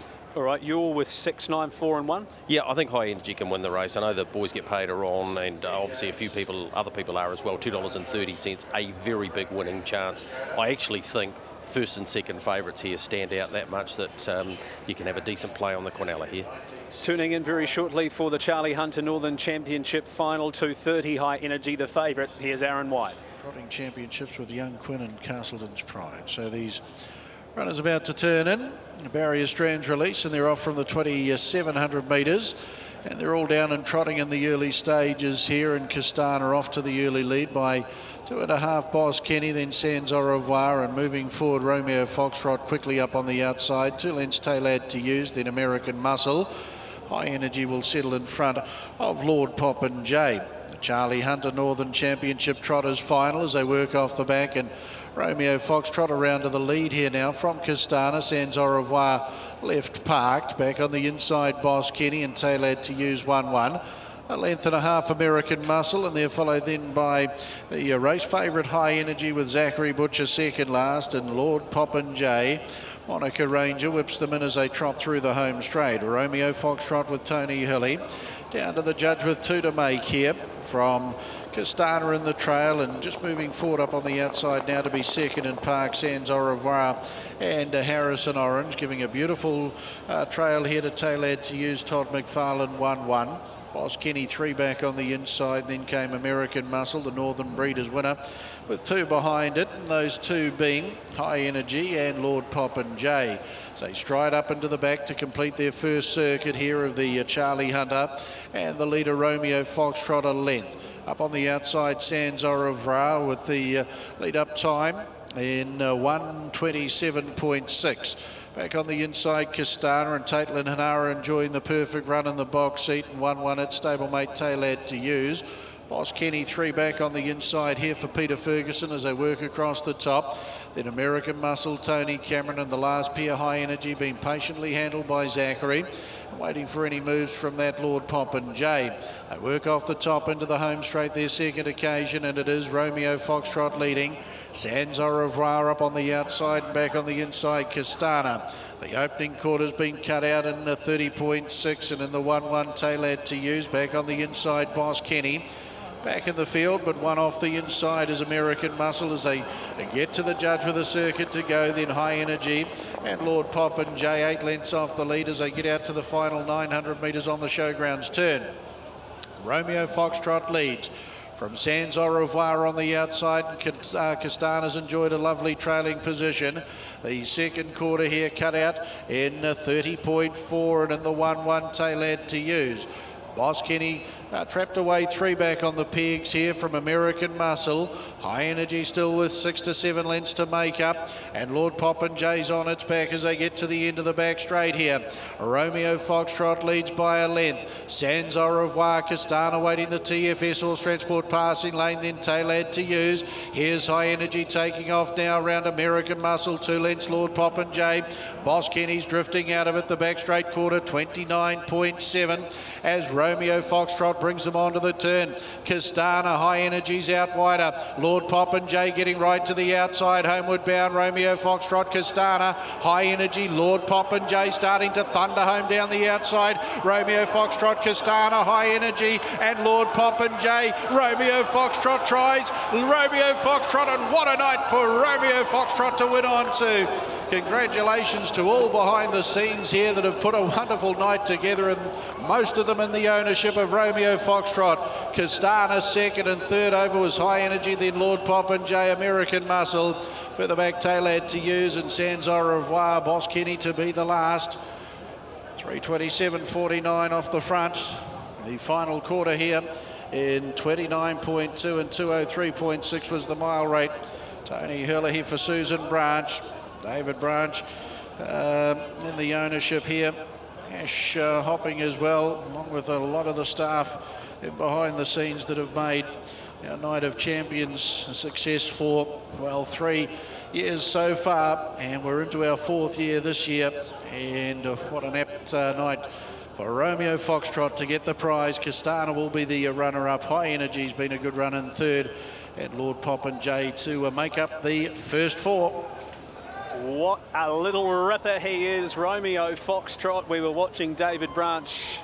He was tuned in about 20 metres away from us. He got the hand slap going at the 100 metres. Great result, Greg, for a guy who's probably under a bit of pressure here tonight. Great for him and the family to get the reward. Yeah, absolutely. And what a super wee horse he's become. That's close to 200,000 he's banked now, but don't underestimate the ability of one Anthony Grant Hurley, our winningest driver of all time, in front there, just dictating sectionals 30, 30, 29, home in about 29. That made made it very difficult for high energy. There he is, David Branch and Lord Popinjay to make up that ground. And yeah, pretty special win for a number of the staff, but that man there who's put the Night of Champions together from day one thoroughly deserves that.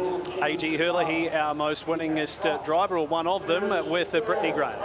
Thanks, Matt. Yes, I am sure this is going to be an extra popular win, Tony, but the writing was on the wall last week. He was so good, and once he stepped to the top tonight, you must have been giggling. Yeah, well, it suited the conditions for me to be in front. Yeah, no, he went really good. Like I say, he went good last week, and they just topped him off for the night, yeah. His obvious standing start manners are a massive help, but to be fair, it's not easy to lead up out over 2,700 metres in these conditions tonight. No, and there's some nice ones behind him too, but he stuck to his guns really good. He was very strong. Well done. Cheers. We'll see if we can grab Dave Branch here for a chat. I'm sure he's going to get in and amongst the photo action team. In fact, I might throw it back to you. Dave can get in the photo and then we'll grab him for a quick word. Well, this is the horse we saw the piece that Brittany Graham did with Zachary Butcher. This is the horse they did it on, Romeo Foxtrot, so Brittany and Zach can certainly get one ready. Yeah, they can. There's Charlie and Annette, and they'll be delighted that that great driver was able to win their race. I spoke to Charlie about it. He said, look, I never really thought we'd ever have a race of $1 million on my back doorstep. So I sat down with David Branch and said, I want to be involved, and that's where the sponsorship comes from. And yeah, he's been a great stalwart of this area and of harness racing. He got the Queen's Medal as well, you know, acknowledgement of his contribution. 800 wins here at a time, Matthew, when they didn't race every week.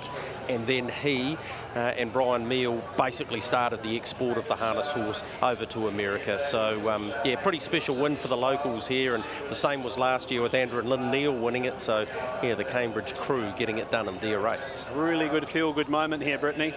Sure is, Matt. How good is that? That's special. I can see you've got the shakes up. How much does it mean, Dave? Yeah, quite emotional, really. Like, it's been a week for us all, and yeah, we only sort of I only saw the end of that, really. So with everything else going on, I've taken my comms out, so the team are probably calling me about something, but a lot of the team share in that, in the fun of racing him. So what a boost, and yeah, fantastic. He's been such a good horse for you and all involved. You even threw Zachary and I out on him last week to do a media stint, but gosh, he's flying, isn't he? Yeah, he's just such a cool horse. I mean, Mum does a lot of the swimming with him. I just jump onto fast work and get the easy job, and then he just races, and he just loves it. And I thought these conditions might suit him tonight, but yeah, he's just such a cool horse. Just on the conditions tonight, not ideal, but still the people are coming out to enjoy some great harness racing. Here's hoping it seems to be easing a little bit. That's the main thing. Yeah, I've been telling people it's been easing since about 7 o'clock this morning, and it hasn't yet, but surely now it feels good, yeah. So happy for you. Congratulations. Enjoy this one as much as you can, and thanks for all you've done here tonight. Awesome. Thanks very much. And thank you to David Branch and his family for allowing trackside the use of Romeo Foxtrot to piece together that story with Zachary Butcher and Brittany Graham earlier on in the week. A really great moment here, as you can see the emotion for yourself at home here on Friday Night Lights. Up next here at Cambridge, it is the Magnus Benrose Sire Stakes semi-final over 1,700 metres. Beside me has the inside second row barrier draw, looking to remain unbeaten this preparation. There is a boosted price, the Lightning Boost out to $2.50. You can have a maximum of $20 on that. tab.co.nz. Back to Addington with you, Mark Cookson, for race number 4. Some things round here, they don't ever change. Like waking up and working hard and knowing when to chase down those good times. Flying down the road under the moonlight to the place we always go, where the bonfire high meets the stars in the sky. Yeah, living our lives for these small town Friday nights. Friday Night Lights here on Trackside 1. We're back at Cambridge for race number 5 here, the Night of Champions Magnus Benrose Sire Stakes semi-final number 1, and beside me is the current favourite. tab.co.nz, the Lightning Boost is available up to $20, $1.60 out to $2.50 the tab offering you for a $20 maximum. We do have Another option, the Watch This Place option, which begins here as well. We'll hear more from that from Matt Markham very shortly. Big night for Andy and Kate Gath. They have I'm Ready Jet heading around from barrier 1 in the TAB Trot. Andy, barrier 1 for the mare. Yeah, it's probably, you're always happy to have barrier 1. She's not blessed with a lot of gate speed, but still happy enough to draw that. Depends how she is in her gate. She's been trotting really good this time in, so I think she'll leave the gate pretty good, but obviously there's a lot of speed outside us. But yeah, if we can settle 3 fence, that's probably a good result for us. It's been a really good month for her, hasn't it? It has. Generally speaking, most of her racing preparation, early on in preparation, is when she's at her best. So being third up has been, ideal preparation for her. So she's settled in really well. She's eating well. She's in great order. So I expect she's going to run a great race. And there's great potential for early fireworks, which you're going to need to be a winning hope. Oh, definitely. I think the faster the mile rate, the more winning chance she's got. If they sort of don't go really hard and dash home really quick, she's probably going to, struggle a little bit, but she can sort of handle time. So if they go really quick, she'll be right in the race. Great to be here and being part of it. Oh, definitely. Enjoy travelling, no matter where I go. So if you're travelling, you're in a big race. So yeah, always happy to be part of it. The weather's not great, it doesn't really matter. And good to have him here as well as Kate Gath with I'm Ready Jet. Barrier 1, she's currently at $21 for tonight's TAB Trot. $2.90 joint favourites here, Greg. Oscar Bonavina and the Locomotive. The Locomotive, the mover, $3.30 into $2.90. Yeah, I don't give I'm Ready Jet much chance of holding up. I think Queen Elida will get her at the start, so she will probably be 3 back on the fence, maybe even 1 place further back, because RC Phoenix, Chris Spinosio has said, today is a day I'm prepared to have a go off the gate. If he does that and gets in front of the Locomotive, then it's going to be on for young and old. That's going to aid certainly Oscar Bonavina. Equal favourites now. It's going to be really interesting to see who starts favourite. We are 1 hour and 5 minutes away from tonight's TAB Trot, the second running of the richest trotting race here in New Zealand.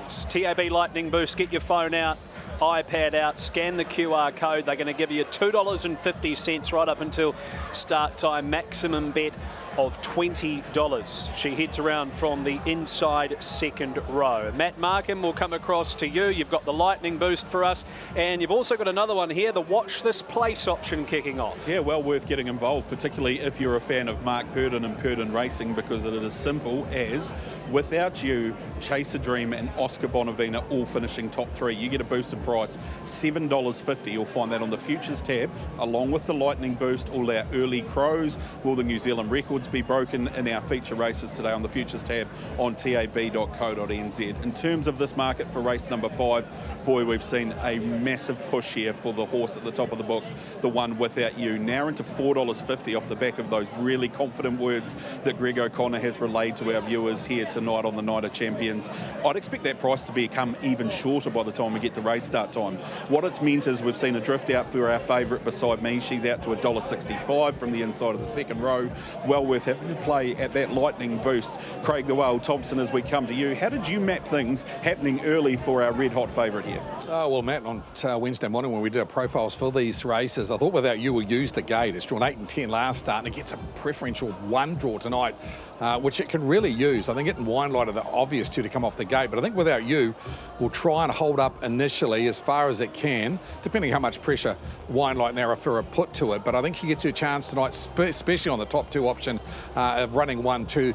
The Freakish filly's drawn behind her beside me. I'd never tip against her because she is an outstanding filly and she can overcome a bad draw. But if she's ever going to get beaten in a campaign bet, it may be tonight. She's going to need a little bit of luck. So summarising, should be on top for me. I think the main danger is Without You. I expect Winelight and Arafura to bounce off their Harness Millions run. And a horse that I saw work at Franklin last week that really impressed me and has kind of lifted its game in the last 2 weeks has been You're the One That I Want. Now, this horse was all the rage this time last year, Matt, but I think she's come back pretty well in the last couple of weeks, and maybe tonight she'll put in.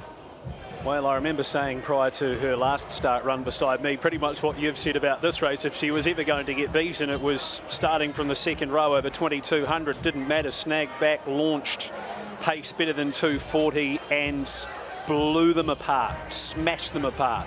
But I think if she gets out here, Greg, that'll be the case again. She's a tank. Have a look at her. She's big, she's strong, she follows out the right horse here. Initially I thought Winelight might get Without You, but then I had that discussion with Nathan Purdon and he said very pleased with Without You's work. She has gate speed.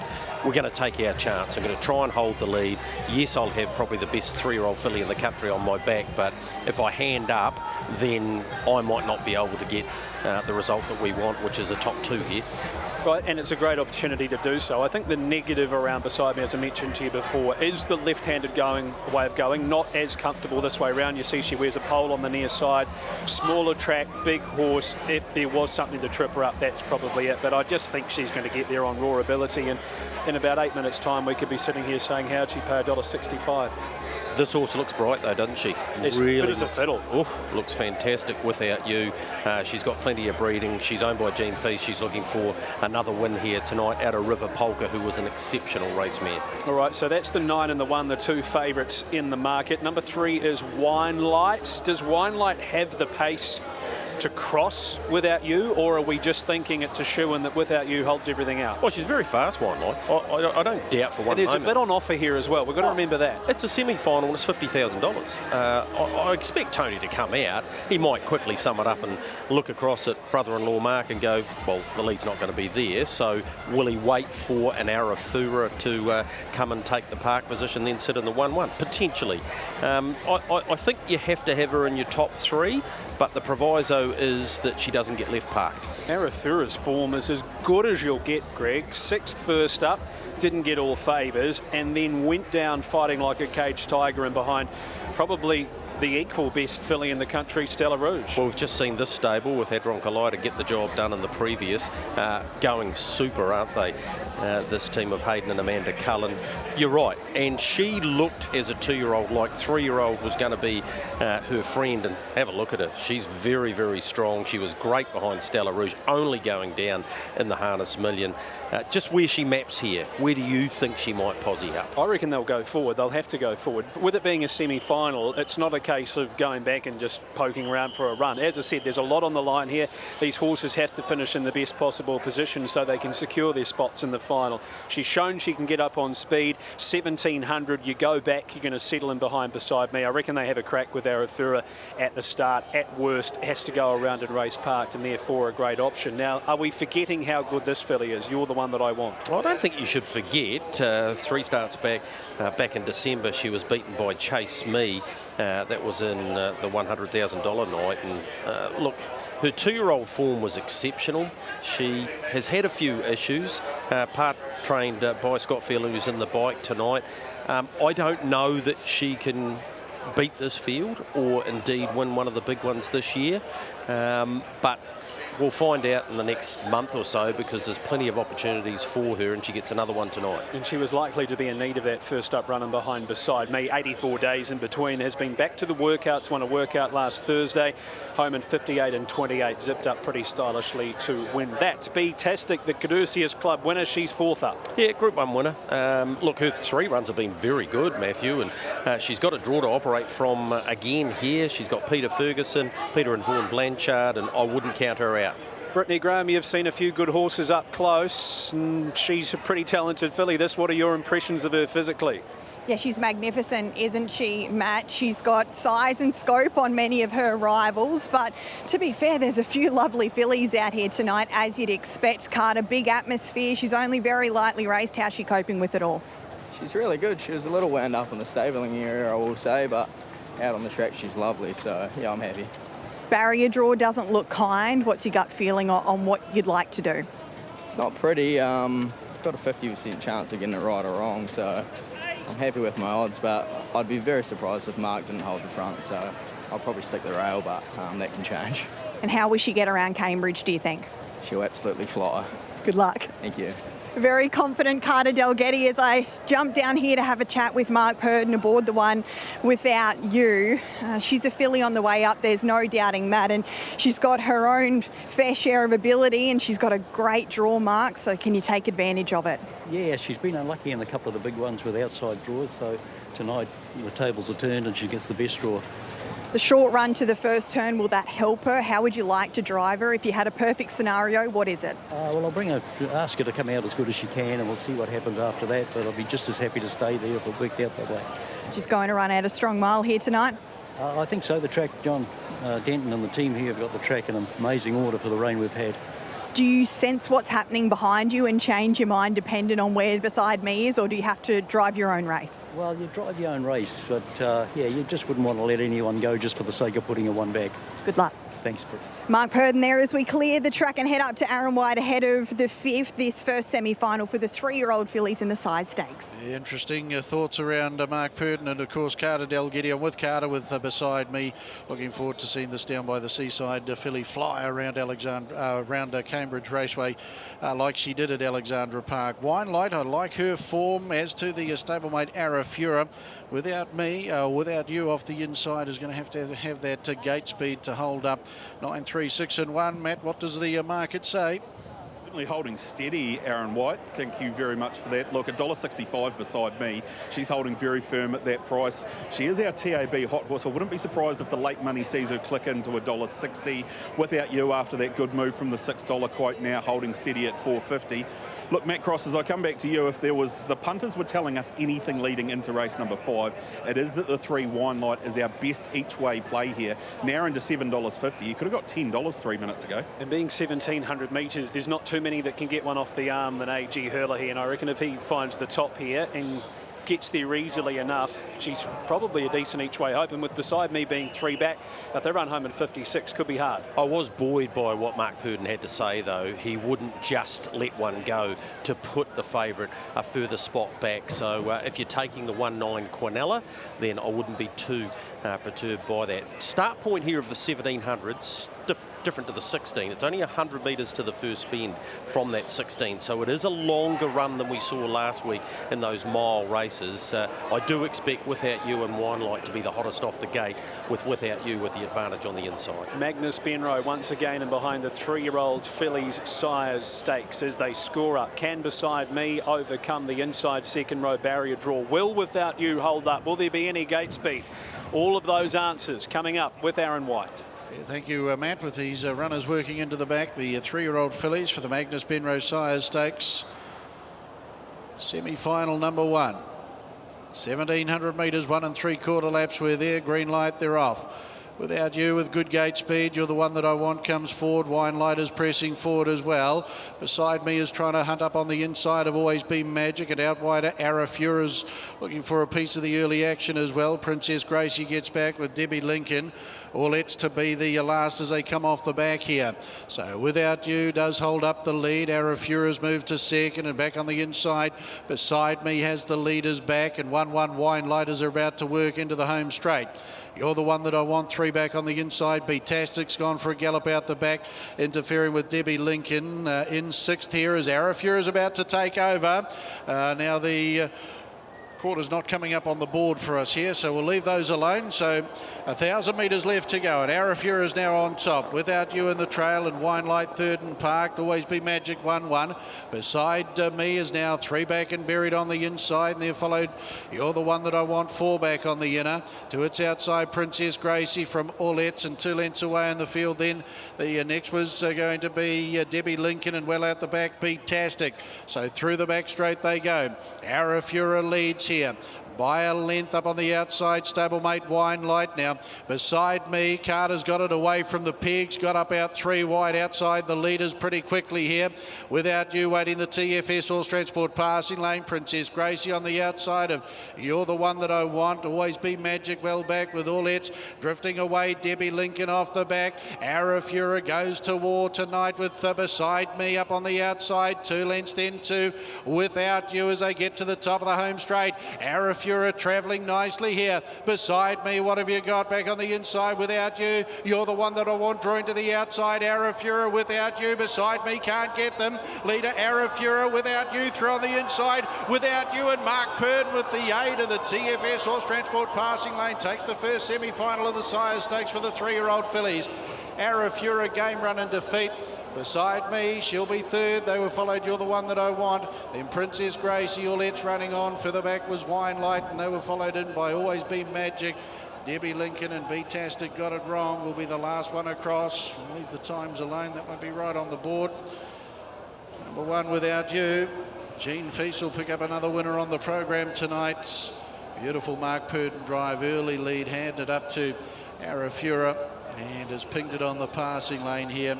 beside me, had every opportunity, got away from the inside in the right time. And will be third, and you're the one that I want. Will make up the first four, 1, 6, 9 and 5 here in the Magnus Penrose Sires Stakes 3-year-old fillies, semi-final number 1. And the punters, I reckon they get one over the bookies here. There was a decent move around this horse, $6 on opening. Greg Mark Purdon said, I've got the gate speed to hold up, summed it up beautifully, and that was the winning of the race. But you'd be hard-pressed finding a horse that looks more rock-hard fit than her here tonight. Yeah, she looked fantastic in the prelim. Mark deciding at the winning post. Arafura came very quickly, and he thought, well, I've got a choice here. What do I do? He decided to hand up. He gets up the passing lane, and as Nathan told me earlier today, her work had been super. Pass that on to you. Hopefully you took that into account. On the favourite, on face value of it, I thought slightly disappointing. Carter pushed out down the back. Here's the move to get on the back there of Winelight, and at this point you thought, gee, that's a smart drive. Got himself right into the right position. I tell you what, they've run some time though, Matthew, as that speed when Arafura took over meant that Mark Purdon didn't really have a choice. 151.9 mile rate. That's why he handed over. 158.22, and that's probably why beside me started to get a little bit leg weary at the 100 metres. It just proves, Greg, markers when they're running those sort of times is a huge advantage. Let's head down to Brittany Graham with Mark Purdon. Thanks, Matt. Yes, Mark, and without you alongside me here, 151.9 mark for these 3-year-old fillies. They were clearly moving, and you made all the right decisions at the right time, but what a handy little filly. Yes, that's right. Yeah, she took advantage of that better draw, as we said, and you know, Arafura proved the right one to let go. She got me to the passing lane, and I could tell turning in that Carter's filly was just battling a little bit. So, yeah, no, she was tenacious in the run home. A lot for her to look at. Did you have a look at the stage there midway up the straight? They were all having a bit of movement, but to be fair, very lightly raced, so you'd understand that. Yes, that's right. Yeah, absolutely.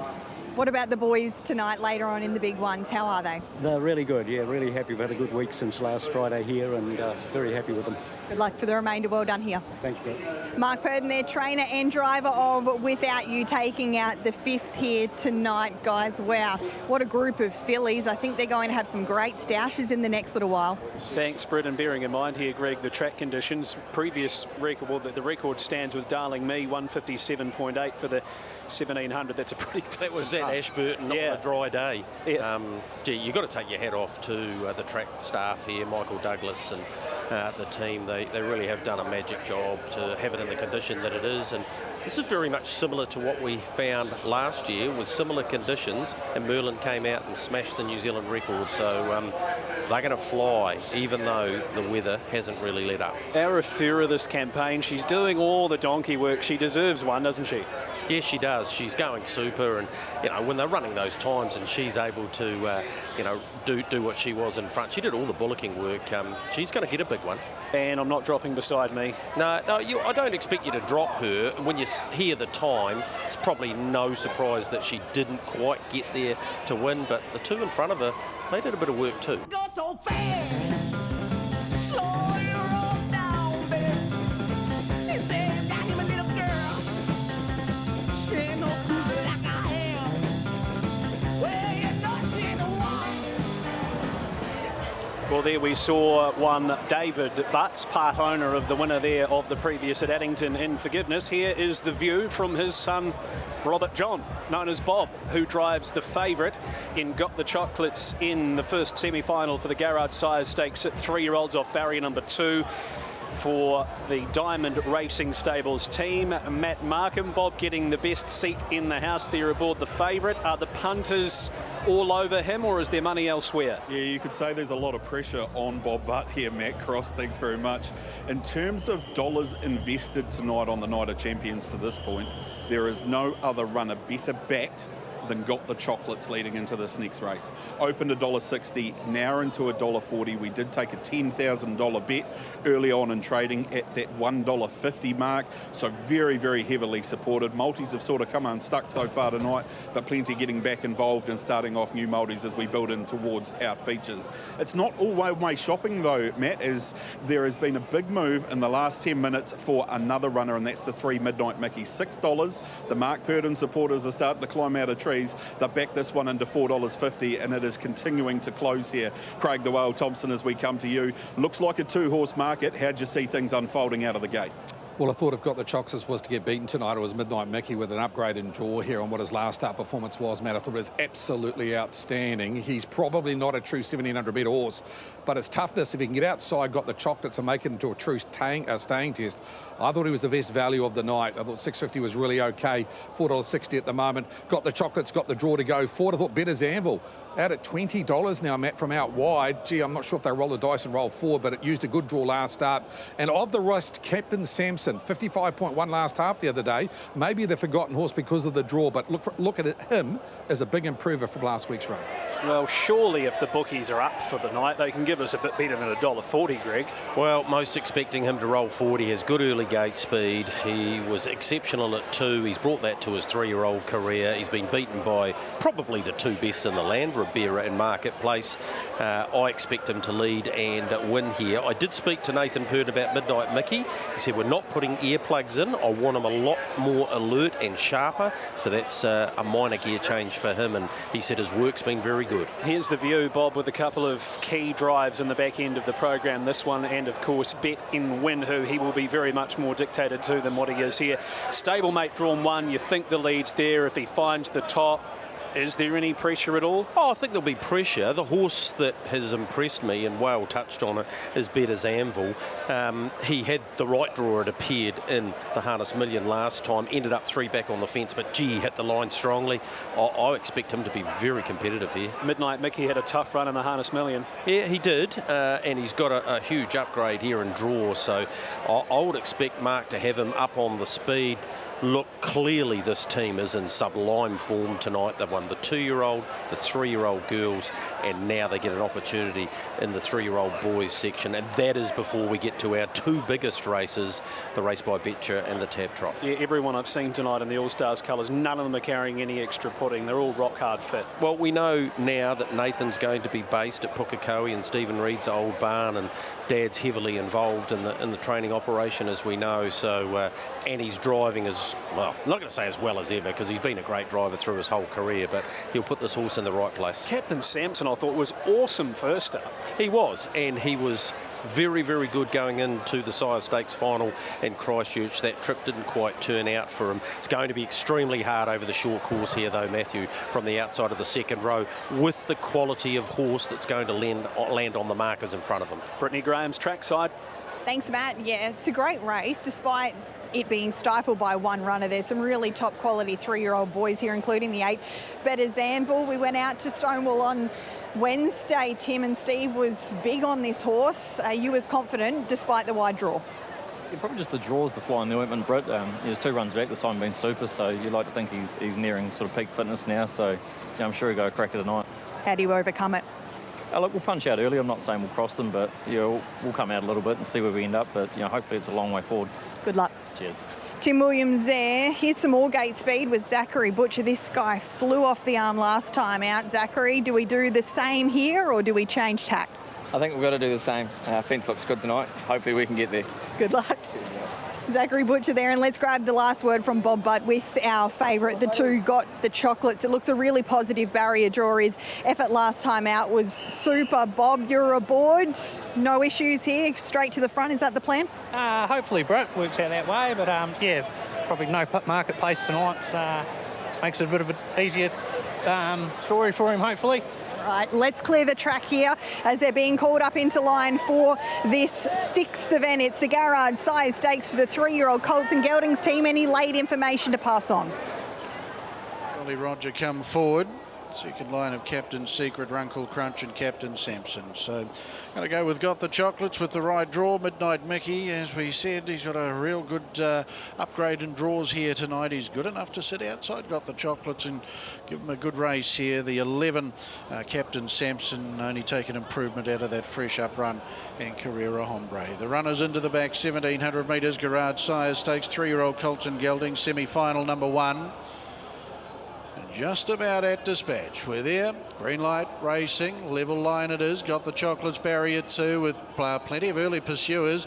Grease Lightning's up there looking to come forward too as Carrera Hombre and Mediator back on the inside. So that trio, they did get past Got the Chocolates, out wide a Better's Anvil, and there followed as they work off the back straight now. Getting through on the inside was the Jolly Roger. Midnight Mickey will settle midfield, but he's right off the track as they work around this first turn. Well back Captain Samson. Back on the inside Captain Secret, and back at the tail end of the field Runkle Crunch as they work through the home straight. And around to the lead goes Better's Anvil now from Grease Lightning. Sitting out parked is Midnight Mickey. Mediator is 3 back on the inside. In the 1-1 Carrera Hombre, they've got a circuit left to go. Back in the field and buried on the inside, the Jolly Roger from its stablemate and race favourite Got the Chocolates at this stage, 7 lengths off the leaders. They make the turn onto the 900 metres. Captain Samson well back with Captain Secret and Runkle Crunch the last as they get out to the 800 metres here. About to pace up into the back, and Better's Anvil leads by a length. Up on the outside, Midnight Mickey second and parked, and Grease Lightning in for the run in the trail, and 1-1 is Carrera Hombre. Mediator 3 back on the inside from Got the Chocolates, who tracks up the 1-1, 600 left to go. In fact, he comes forward now. Bob Butt with the race favourite. Onto its back goes now Captain Samson, further back in the field, then to the Jolly Roger.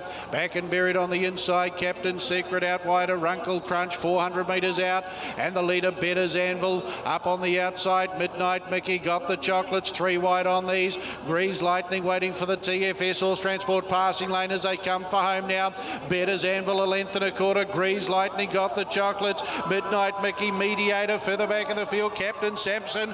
Better's Anvil travels nicely. Grease Lightning comes strongly. Better's Anvil, Grease Lightning. Better's Anvil and Grease Lightning. Better's Anvil. Better's Anvil, I'd say, a half ahead from Grease Lightning Got the Chocolates. Mediator. Midnight Mickey thundering home down the outside, Runkle Crunch, and they were followed by Captain Secret. Further back in the field then to Captain Samson. They were followed in then by the Jolly Roger, and back at the tail end of the field was Carrera Hombre. Well, he used him off the arm, did Tim Williams, the Stephen Amanda Telfer train, Better's Delight Colt. Grease Lightning, Zachary Butcher for Barry Purdon, Scott Phelan on the TFS Horse Transport passing lane. Comes strongly, but I feel Better's Anvil has seen him just short of the post, and he's put in a couple of big bounds, and he'll just get in Better's Anvil from Grease Lightning. Third will be Got the Chocolates, and Midnight Mickey will be the fourth across in the garage. Sires Stakes 3-year-old Colton Gelding, semi-final number 1. I'd be interested to know, Greg, what he was looking at, because he did it in the back straight as well, looked at something on the inside, so I don't think we can blame the band here. I don't know whether he was looking at the lights on the greyhound track or what, but he was beat 25 to go, and then that last lunge he come again and won it. Have a look at his ears flicking backwards and forwards. He's still not the finished product, this horse, but gee, was brave tonight. Positive drive from Tim Williams. David White, who along with Stacey of course trained the horse in the TAB Trot tonight, Bet and Win. He loves this horse. He's a big part of the Stonewall operation. He has told me for a long time he's an exceptional talent. He had to be tonight. He's raced by Stonewall Stud Limited and Stewie Corks. Congratulations. Win 3. Very, very brave effort. Grease Lightning was also excellent. Positive drive by Zachary Butcher. The only Better's Delight in the race. Sometimes you can just tell, can't you? Yeah, you can. Look, Got the Chocolates. He didn't get where we all thought he would at the start, and that put him in a precarious position. He's still got a very good race, but the punters who took the $1.40, it was a pretty hard watch. Brittany Graham, Tim Williams most certainly earned his driving fee then. He's still having a look around. Yeah, he sure is. He's still got a little bit to learn, and with all the atmosphere here tonight, he was taking it all in. Tim, I guess part A was you found the front, but gosh, he didn't make life easy for you from there on out, but there's clearly massive talent. Yeah, look, he's got a really high cruising speed, Britt, so yeah, once he found the front, I was pretty confident he'd roll along at a good clip, but his eyesight definitely come into play. I think it's probably the first time he's led race day, so he just got a little bit lost. He's got a little bit to learn that way, but yeah, like he stuck his head out right at the line. That gate speed's going to come in very handy when the big races roll around. That's a big help. Oh, definitely. Like you say, he's able to drop the bit when he gets there, so it makes my job a hell of a lot easier. I'm sure good to get a win here tonight. You've got a Hoka Connor in the big one. He'll need to bounce back, but we know he's very talented. Yeah, look, he's fast. Obviously, a little bit disappointing last week, so hopefully if we get the shortcuts and they go silly up front, we can sneak a wee bit of it. Well done here. Thanks very much. Tim Williams there aboard Better's Anvil. Hopefully those who were listening to Stonewall Stud's big tip around for this horse were able to get a piece of that, guys. And Greg, the Stonewall check is really starting to up the ante now. Stella Rouge obviously doing a great job. The team in the south. They won 3 the other day, didn't they? Yeah, they've had a good run. Better's Delight Colt, and isn't he a beauty as well? He's still having a look around. Where's the shadow roll? But to do that, be headed 25 metres short of the post, there's clearly an immense talent there. The Beaten Brigade, Grease Lightning Super, did a lot of donkey work early, got the chocolates, was just always in a bit of a tricky spot after he got crossed early. Yeah, Mediator, a horse on the rise. Good effort from it, and obviously Midnight Mickey had to do a bit of work too. So, yeah, excellent contest, good form race. I think it'll be important going forward, but obviously the best 3-year-old in the land's not here in Marketplace. Despite the weather, crowd starting to make a bit of noise as well. Yeah, it was good atmosphere as it has been in the previous 3 years, but yeah, they're all waiting with anticipation for the TAB Trot, of course, $600,000 and the $1 million race by Betcher, which has drawn an exceptional field. And the TAB Trot is our next race to go, and that will be underway at 11 minutes to 8. Adam Hamilton is on track with us here this evening as a part of our coverage, and Grant Dixon has a big assignment ahead of him. He'll drive Leap to Fame from the outside of the gate in the race by Betcher. Grant, so much has been made about the barrier draw. You're just used to the bad draws now, aren't you? Yeah, we've come a bit accustomed to them. They've either been real down close and a bit awkward that way, or they've sort of been to extreme on the outside. So, he's good enough to overcome it. I just think we need just a little something happen in the run that works our way, I think. Yeah, you said in the Miracle Mile part of the battle was how long it took you to get outside of Don Hugo. Is that a concern again tonight? Yeah, look, I think it could be. Obviously, at that point in the race, it probably shouldn't be running along at a 48 tempo, I would be hoping. I do think if, say, Max Delight probably didn't go forward in a mile, would have got us there sooner, and it could have changed would have made it closer for sure, I think. He sounds like he's ready. Yeah, he's pretty bright, and it's probably a pretty active place where he is here at the minute. But we're happy how he is. Good. You looking forward to it? Yeah, it's been a good challenge, to bring him over here, and thankfully so far everything's going right. And Leap to Fame with his little pony mate with him as well. Doesn't go anywhere without his little friend, does Leap to Fame. Outside of the gate, 2:30.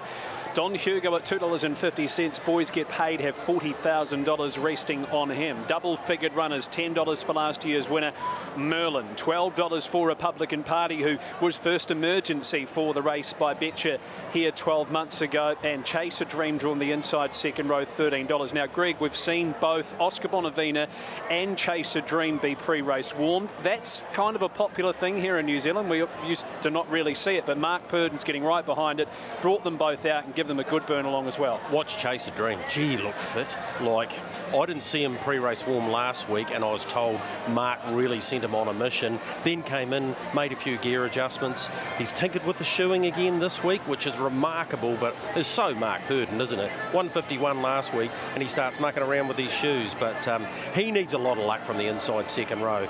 But make no mistake, if they go breakneck in front, and there's a few dropping off and there's gaps, he'll be the one charging home. All right, that's the race by Betcher. Let's have a look at the TAB Trot market and see how that's shaping up. Oscar Bonavina took a lot of support once the barrier draws came out. He comes up with the 3-hole. He's the $3 joint favourite here with the Locomotive. I saw a shot of the Locomotive having a burn around Cambridge Raceway. You'd be hard-pressed finding a horse that worked better than he did here midweek. Yeah, he's beautifully bred, isn't he? Out of a super race mare in La Cucaracha, and he had a good look, and I expect him to have a good look at the lead here as well. Whether RC Phoenix and Not As Promised are able to hold him is the absolute key to this race, not only from their chances, but Oscar's as well. Because if it's a war and he's sitting 2 or 3 lengths off them at the top of the straight, they will not be able to hold him out. Matt Markham's on track, courtesy of the TAB. Matt, what can you tell us around our two big races tonight, and what other options other than the win and place market have you got for us? Yeah, well, starting with the TAB Trot, Matt, look, there's a lot of punter uncertainty out there in how this is going to unfold. Hence, we've got equal favourites in both Oscar Bonavina and the Locomotive at that $3 quote. That's a little bit surprising and suggests that there's been a bit of money coming for Oscar Bonavina in the market, because he was a little longer than the Locomotive, who we took all the money for early on in trading. There is one horse in this race that carries a much bigger liability than anything else, though, and would you believe it's Muscle Mountain? We can't turn the tap off on him. Once he got out to $21 quote, the punters started to climb in. They were not ready to reject the champion, and that's seen him shorten into the $15 quote. Don't forget about the early Crowe. The best back runner in that is the Locomotive, who punters are expecting to just stroll across and find the front by the time he gets to the winning post. Whether it's going to be that simple or not remains to be seen. And as we look forward to the race by Betcher, well, it's a two-horse race market, isn't it? Don Hugo, $2.50, drawn down in barrier 2. Leap to Fame holding steady at $2.30.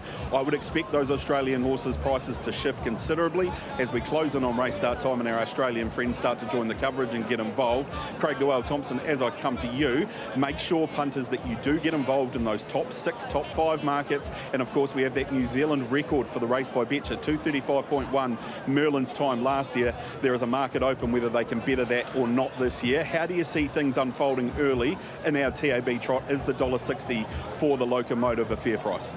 I think the early Crow will be taken out either by RC Phoenix or the Locomotive. I think they'll roll the dice with RC Phoenix. He's a very good horse when they want to go forward, and he's got Queen Elida to his inside. He's also got I'm Ready Jet. I don't think Oscar will get involved here. I know he's got gate speed, but I just don't trust him coming off the gate, and I'm sure Mark will drive him conservatively.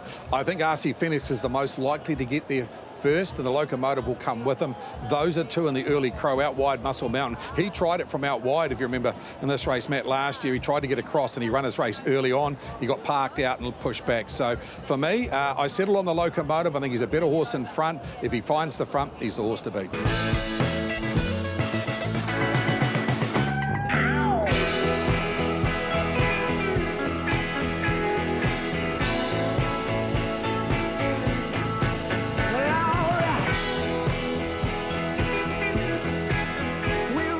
And 4, 5, 2 and 6 will be those numbers there for Andy McCook in the next from Addington. Welcome back to Cambridge Raceway, Night of Champions, and we're about to get the TAB Trot underway. The richest trotting race here in New Zealand. The first running here 12 months ago was taken out by Just Believe, and who could have scripted the wonderful journey he would then go on for the next 8 or 9 months prior to his retirement. Queen Elida heads the field up with I'm Ready Jet, the two Australian mares. I'm Ready Jet has barrier number 1. She'll race in the Huddaday Trotter slot for Yabby Dam Farms, who of course bred Just Believe, who won this race last year. Andy and Kate Gath combine and has the plum barrier draw in tonight's trotting feature. Queen Elida, well, she's on her way to retirement. She's won over $1 million. She's in the Baron Bloodstock Araka Farms at slot. She's the most winningest horse in the race, having won 37 races.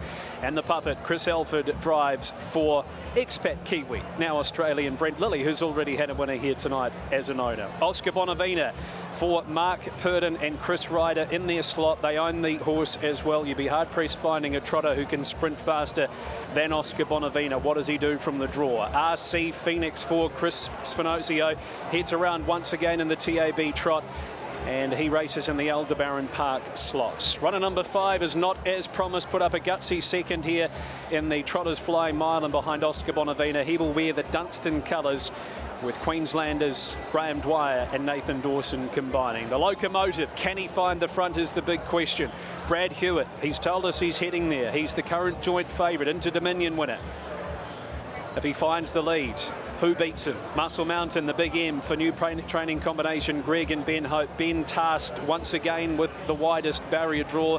He's a $21 chance, and no matter what, he will break the $1 million mark as soon as the gate goes tonight. And Bet and Win has the second row barrier draw as the only horse on the second row, maybe requiring a little bit of luck. David and Stacey White do the training, and Bob Butt is on board. And here is the view from Betton wins backside, if you will, with Bob Butt doing the driving. Missed out in the previous with Got the Chocolates, and is pretty well dictated too by what happens from that inside second row barrier draw. Adam Hamilton has joined us here in the studio along with Greg O'Connor. Adam, the two Australian mares up the top of the book here, I'm Ready Jet and Queen Elida, as we welcome you. Yeah, thanks very much, Matt. Great to be back. And we'll talk about I'm Ready Jet first. There's a growing feeling in the team that she's in the zone at the right time. A month ago, they may not have even made the trip over here. But, Greg, she's drawn well. I think we're seeing tonight that near the speed and near the marker pegs is even more important than normal in these wet conditions. If she can hold leaders back or even 3 pegs, I think she's got at least a place chance. And then quickly on to Queen Elida before I get your thoughts. I'm just not sure where she's at. The team thinks she's needed those runs, but they've been below her best at Melton. Can they use her out, or will they just duck in behind I'm Ready Jet and just save early petrol? I can't see her figuring on what we've seen in the last couple of runs. No, she's been a magnificent mare and beautifully handled throughout her career by Brent Lilly. She arrives here tonight after running a great placing in it last year. She's on her farewell tour. I'm Ready Jet. I'm not totally convinced she'll be able to hold Queen Elida, therefore she could be 3, maybe even 4 the fence, particularly if RC Phoenix comes out. They're 2 very, very good mares though, Matthew, and it's great to have them here, let alone having Kate and Andy Gath, Brent Lilly and Chris Alford. It just adds to the flavour. Adam, who's the quicker of the 2 off the gate? Oh, there's no doubt Queen Elida is quicker, but she hasn't been finishing off her races when they've been using her out. There's a little chance that Bet and Win could come away from the inside and she could drop in behind I'm Ready Jet at the start. If she's got a burn out to lead, I'm just not sure she's in that space to take advantage of it. Who's the best of the 2 Aussie mares for you, Greg? Oh, probably I'm Ready Jet, just because Queen Elida's, nearing the end of her tether and she's 3rd up. Oscar Bonavina, runner number 3. The big question is, what does Mark Purdon do at the start, Greg? If he lights him up, there's an element of risk around him galloping. I'm thinking he goes back, gets a helmet. What say you? Yeah, he won't be lighting him up. It's too big a risk with this horse. He's so fast. Mark will have trust in his speed. We watched him pre-race warm, Adam. I know you look at his age and you think he must be coming to the end of his career, but he is low flying at the moment. Yeah, he's still got all the speed in those old battle-scarred legs of his, hasn't he? And you saw what he could do when he wasn't involved early last week and the speed that he showed late. You're right, it's all about risk and probabilities. Taking it easy early is the smartest play with him because, Matt, there is huge potential for fireworks from others that he doesn't need to get involved in early. And one of those, Adam, may well be RC Phoenix. Well, I think he's got to lead to win this race, I think. And you could arguably say the same for the favourite, the Locomotive. But RC Phoenix has been a work in progress. He was a bit of a baby when he came 12 months ago, and he was at the end of a long campaign as well. But he has got good gate speed, not great gate speed. But Greg, what I'm seeing tonight is we're not seeing many horses begin really quickly. You don't get a slingshot from out wide here that you get at a Menangle or Melton. No, I believe he'll go forward, as I think Nathan Dawson will try with Not As Promised. We've seen him here in New Zealand. He finished 4th in the Derby. He was 2nd here last week. He's a big, strong horse. I know he'll be better suited over longer distance, but he's still got to be a factor. Well, he's got gate speed, and they've got to use that. Graham Dwyer's said that, but I think he's maybe an RC Phoenix for 12 months down the track. He's in the Dunstan slot, down to the Locomotive, the muscle mass 5-year-old, out of the wonderful Mila Kukaracha. Well, he's a star. I mean, Britt Graham came out with that stat, though, didn't she? That 23 of 25 wins when he's led and 1 of 13 when he hasn't led. So it's probably chips in at the start. If he finds the front, he's the one to beat. If he doesn't, he's very vulnerable. Gee, he looks fit. He looks rock hard fit. He is Muscle Mountain, though, Matthew. He goes past $1 million tonight. That's a fair accolade for this horse. And he's as fit as I've ever seen him as well, Muscle Mountain. Big horse, lovely horse, Adam, but you just can't help but think he's going to have to really pull something out of the bag here from the draw. Even at his best, it would be an ask from that draw. Greg, your thoughts, Muscle Mountain? Look, he was a similar draw last year. As we talk over the national anthem, apologies for that. Ben tried his luck that time, ended up getting shuffled back. It's going to be very difficult for him tonight. And Betton wins second row. In some ways, it could be a year too soon, but if there were to be the perfect place for him to be drawn, it may well be the inside second row. He's not going to be hustling and bustling early. He was one of the favourites basically since this market opened. He's a real up-and-comer, Adam. I think if he gets luck, he can be in 3, but I don't see him winning tonight. And I just go to what the body of work we've seen in the races leading into this. Very few horses have come from back in the field and been able to win. Looks in good order. Brittany Graham, let's head out to you for the TAB Trot. Thanks, Matt. I'm alongside Mark Purden, co-trainer and driver of Oscar Bonavina. He looks magnificent, Mark. You've tinkered with gear, though. You've taken his head check off tonight. Can you take us behind the reasoning that you've made this decision ahead of such a big race? Well, he's done a lot of work without a head check, Brittany, and he's just been racing a little keen, so he's certainly happier without it. And as you can see, he's just walking around nice and kind here now. What about at the start here? Gate number 3, earlier on in the week, you were going to take things softly with him. Is that still the plan? I think so, Brittany. Look, the Aussie horses have generally got the wood on us, and from a 3 draw, I'd like to think I'd be handy and running. How's his week been? He's been really good. Yeah. Good luck. Thank you. Mark Purden there as we clear the track and hand it up to Aaron White for his last-minute thoughts. But a bold move by M. Purden, but you should never question his intentions. You did right there, Britt. I've got Oscar Bonavina on top. I think he's drawn much better this year than he did last year. He's found the right draw to find a spot just in behind what should be a nice hot speed for him. 6th, the Locomotive. He was being lit up by Brad Hewitt here too, so the muscle mass gelding, he might be heading forward as well. The 4 RC Phoenix, he has the team have said will be better off after his look from last year for Chris Spinosio, the son of Trixton, and number 9 Betton Win, the new kid on the block. I'm not going to let him out of the top 4. 3, 6, 4 and 9 for me. And punters needed to make a statement ahead of our TAB Trot tonight, and they've made one, and it is for the 6th, the Locomotive, into $2.60, the best back runner late in trading here. One they've gone absolutely cold on is the 4 RC Phoenix. We cannot sell a bet on him. They are keeping the 2 favoured Kiwis safe though. The 3 Oscar Bonavina, the 9 Betton Win, and that liability, Matt Cross, is still hanging over the head of the 7 Muscle Mount. Greg, sum it up for me. Look, I think it's a race in 2. If the Locomotive gets the lead, Oscar's still going to have his chance to run him down. When he's in front, though, Adam, he's almost unbeatable, this horse, and he looks rock-hard fit for Brad Hewitt. If I was betting late, the value is $7 RC Phoenix. All right, we look forward to it as they'll come up very shortly for the TAB Trot. It's not a Group 1, but it's Group 1 worthy. We firstly congratulate Muscle Mountain, who will, no matter what, go over the $1 million mark. There is the early crow option. Have you got an early crow for us, Greg, before we head up to Aaron? I think RC Phoenix is going to try his luck, so I'd probably go with him. And you've got to remember, they've got to hit the lead by the winning post. He might still be working there, the Locomotive. Would you have an early crow? Oh, I'd go the Locomotive still. All right, as we see the 2 clerks, Australia versus New Zealand, Adam, this is important to maintain our relationships between the 2 countries, grow the relationship and grow both of our sports. Hasn't it been fantastic the last 12 or 18 months? The reigniting of this trans-Tasman rivalry, and tonight really highlights it. 12 months ago, it was Just Believe. He had to do it the hard way, sitting outside of the leader on that particular occasion. Australia are back. They're trying to retain the race as their own. This is the TAB Trot for 2025, and the voice of the TAB Trots is Aaron White. Thank you, Matthew, with these runners now brushing up in behind the mobile gates. TAB Trot of 2025. Can the Kiwis get one on the board? Just Believe won the first edition last year in great fashion. Round they come. 8 of the best, a galloper. And it is not as promised as gallop just prior to the start there, so hasn't settled yet, not as promised. Queen of Light is off the go. Oh, Oscar Bonavina's gone for a gallop here too, and he's really taken charge of Mark as well. Oscar's off stride, and he's only got 150 metres to use, and I reckon he's used it up. So it's a couple of sensations here. RC Phoenix now onto the lead from the Locomotive. Queen of Light are in the trail.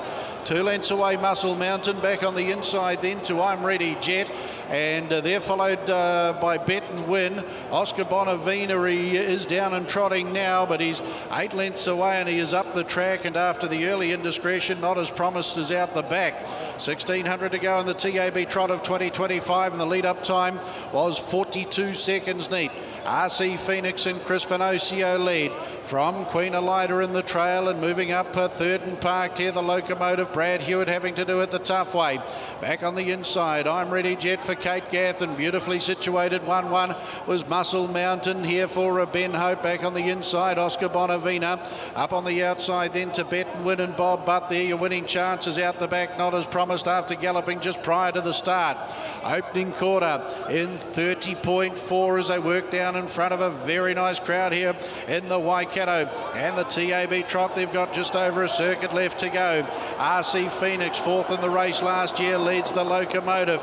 Queen Elida's right up on the nickel for Chrissy Ulford in the trail, and 1-1 is Muscle Mountain. Back on the inside, I'm Ready Jet.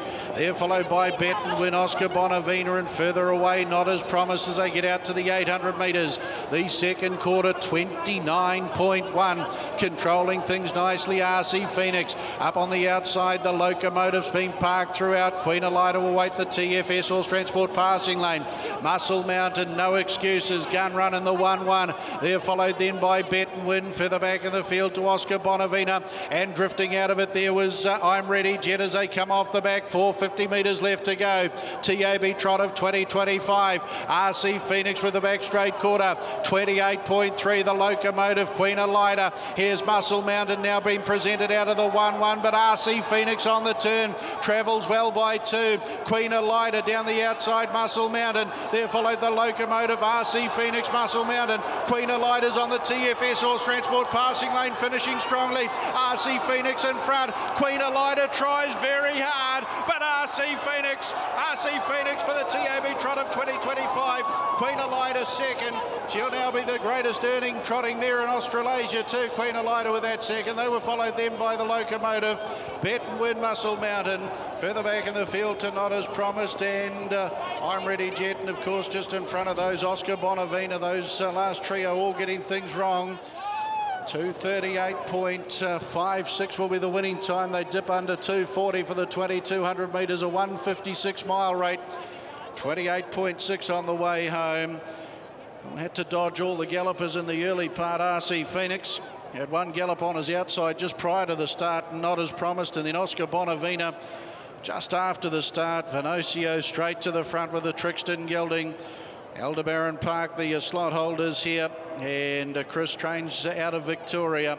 Will get the win. Queen Elida, she's been very good in defeat. She goes past one over Kenny's big haul of stakes earnings with this second placing tonight. And the third across will go the way of the Locomotive, who's done it tough. Muscle Mountain will hold on for 4th in front of Bet and Win. 4, 2, 6 and 7 in the TAB Trot for 2025. And the son of Trixton, RC Phoenix, finding the lead here. Adam, for a heck of a nice bloke, and Chris Spinosio, we had him on track here on Tuesday night as a part of the box seat, and you can almost feel the emotion coming through him up the straight. Just fantastic, you know, as someone who I've dealt with, you know, since he first came into the game. This will be the sweetest of sweet moments for Chris. He's a passionate trotting man, not just harness racing, but he's a passionate trotting man. Speaking of passionate trotting people, look at Duncan McFersonen. His slot, very close with Chris Spinosio.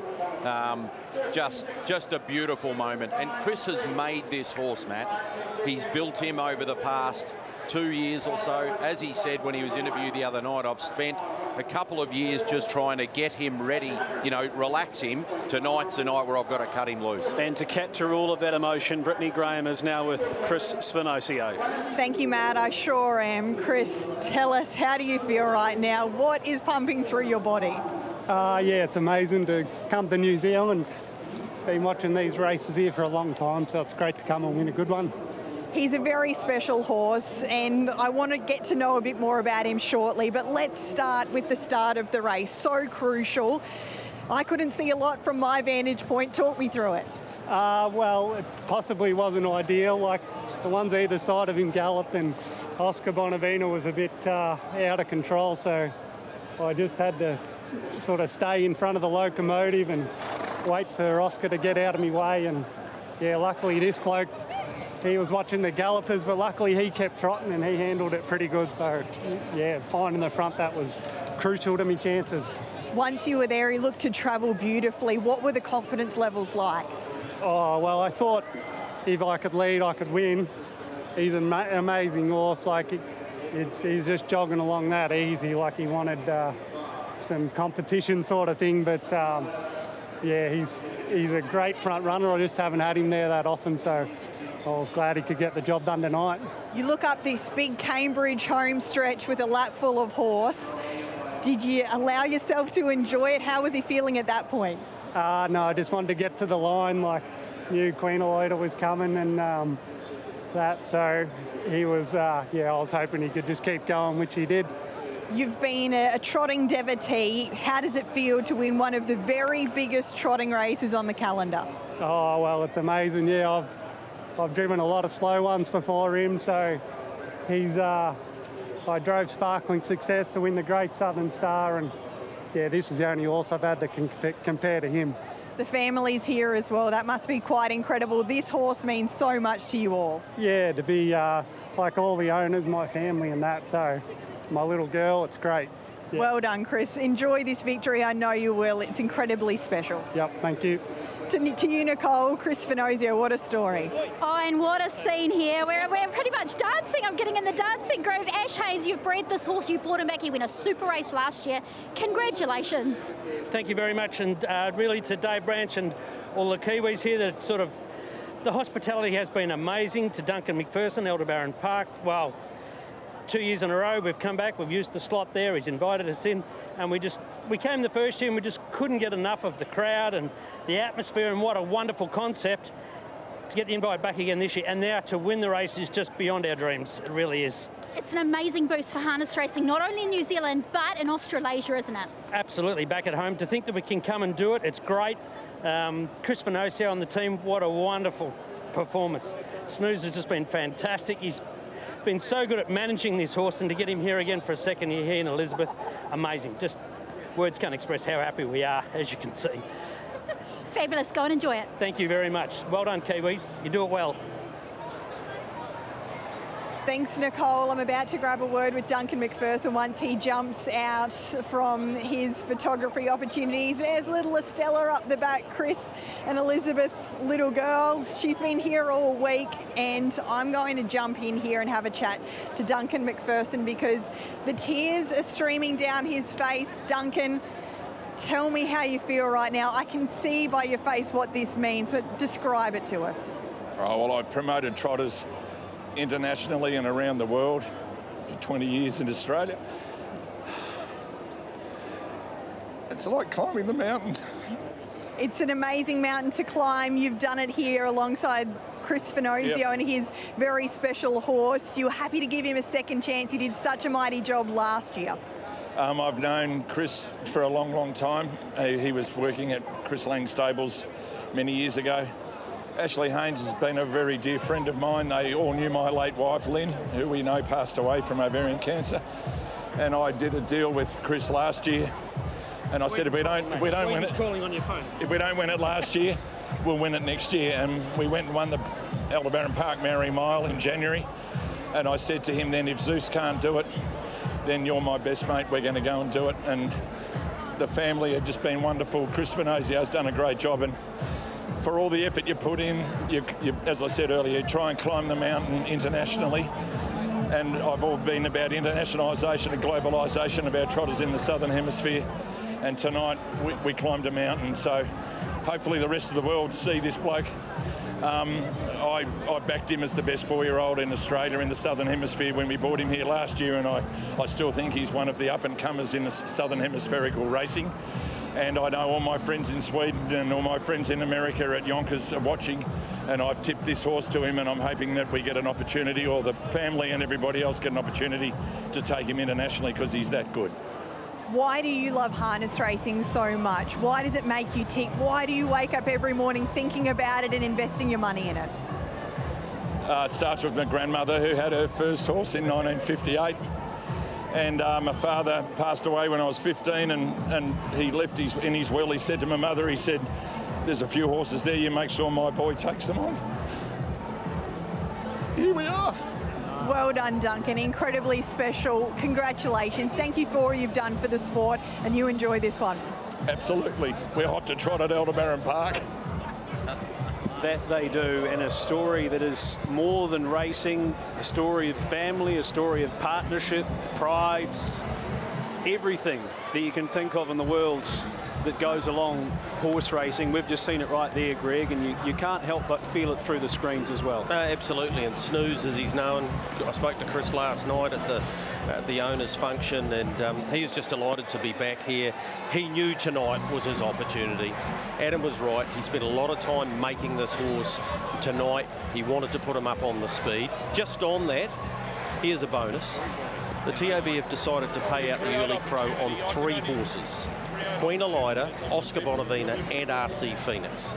So if you back any of them in the early crow, the TAB are paying out on all 3. Now you'll note Oscar Bonavina was having a gallop.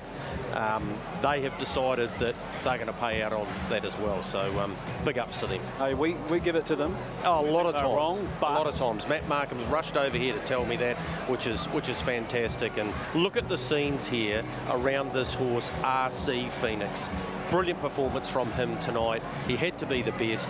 Very, very brave, Queen Elida. How dare we write her off? What a magnificent mare she has been. She was super brave, as was the Locomotive. Don't forget, he had to sit parked on a New Zealand record outside these 2 very good fellow country horses, and yep, very, very brave performance from him. The previous record was Sunday's Sun in 239.1 and RC Phoenix 238.4 as Chris Spinosio hands the reins over to Dylan Ferguson. Of course, Dylan and Joe have housed this horse since he arrived. We heard from the Aldebaran Park team about the hospitality of the Cambridge Raceway, and you can just see the joy on everybody's face. And we had the conversation here 12 months ago, Greg. We said he's probably 12 months away from winning a big race, but he's just kept going around in the big races, putting his hand up.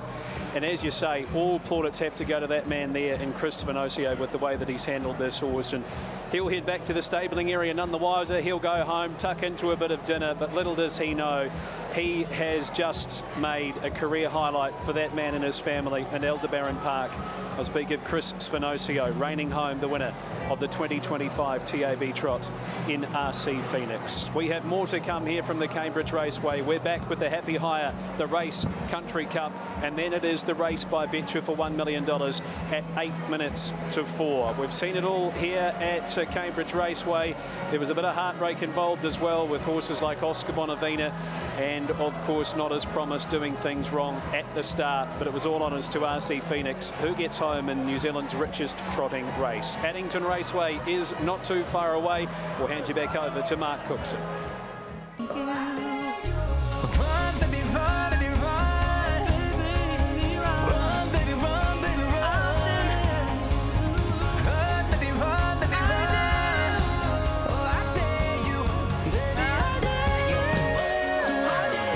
Yeah, there was a bit on right from the start there at the Addington Raceway. The old mile start point certainly sorts the men out from the boys, doesn't it, there at the Addington Raceway. We're back here at Cambridge post the victory of RC Phoenix in the TAB Trot, the second ever running. Obviously, Greg, you came through with that news around the early crow for those that didn't hear it. Yep, runners 2, 3 and 4 all paid out as the early crow winners in that race, so good on the TAB for coming up with that. We bonus, I suspect. Look, it was a big move by Mark Purdon to take the head checker off Oscar Bonavina. On this occasion, it came unstuck, for want of a better term.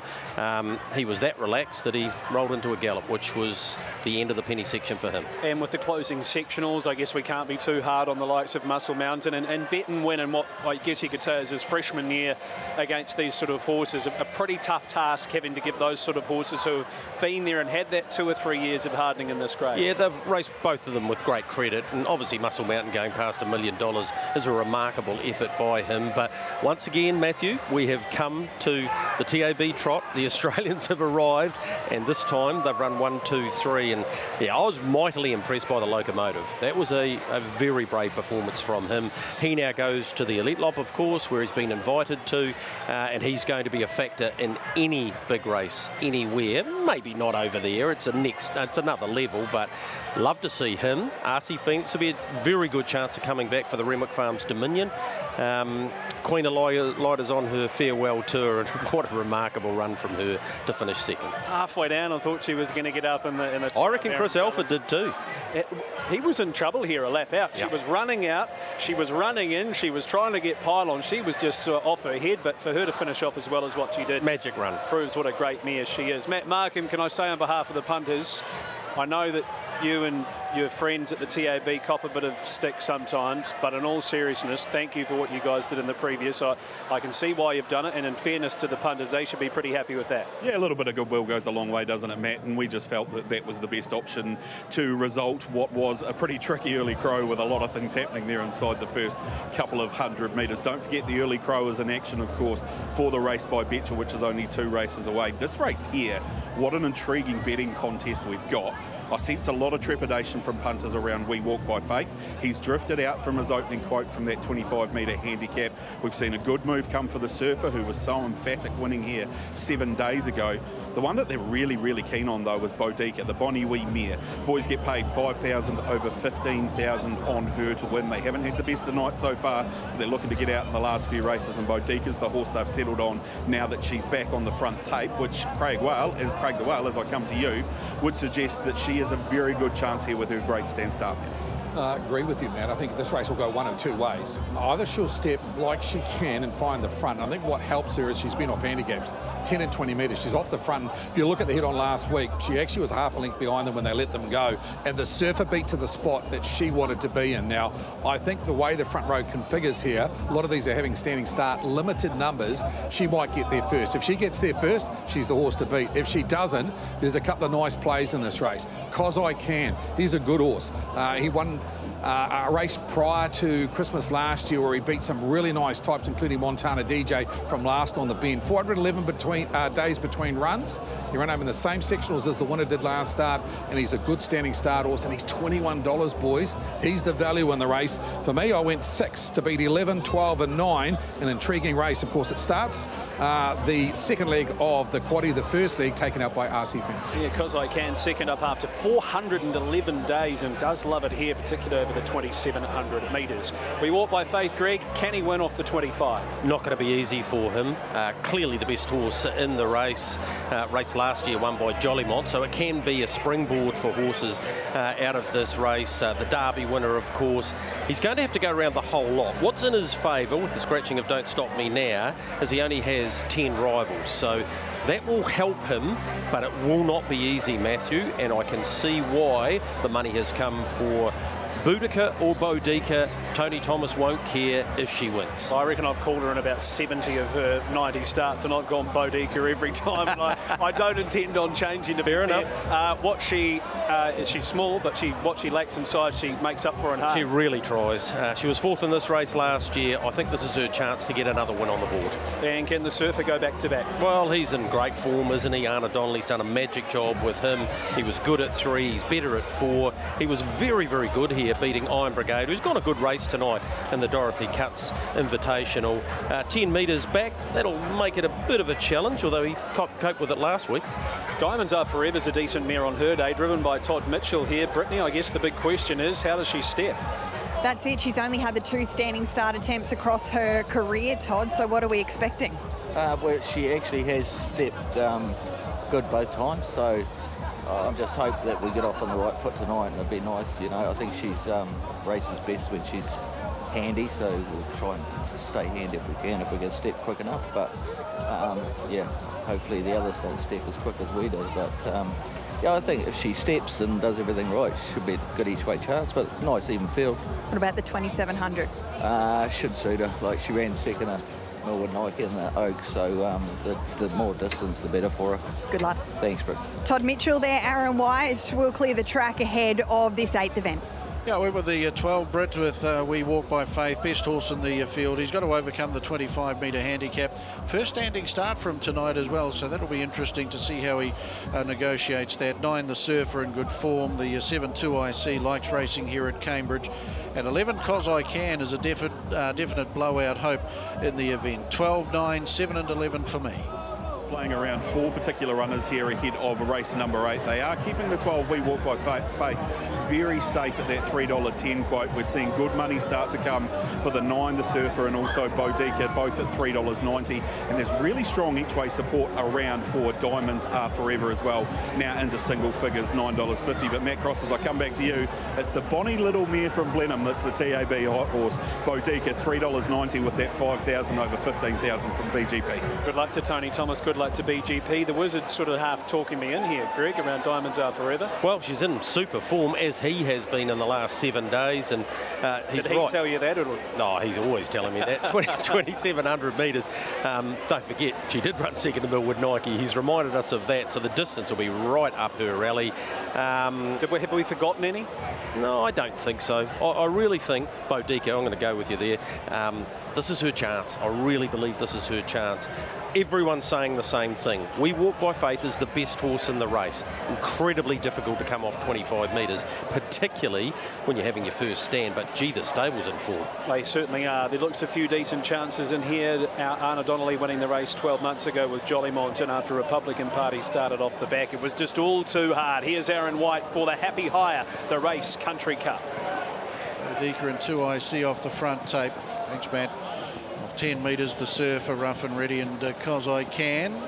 25 behind, We Walk by Faith. The favourite is We Walk by Faith, 310, Boudica 380, 420 the Surfer, 950 Diamonds Are Forever. Eyes on the start, 2 3/4 laps.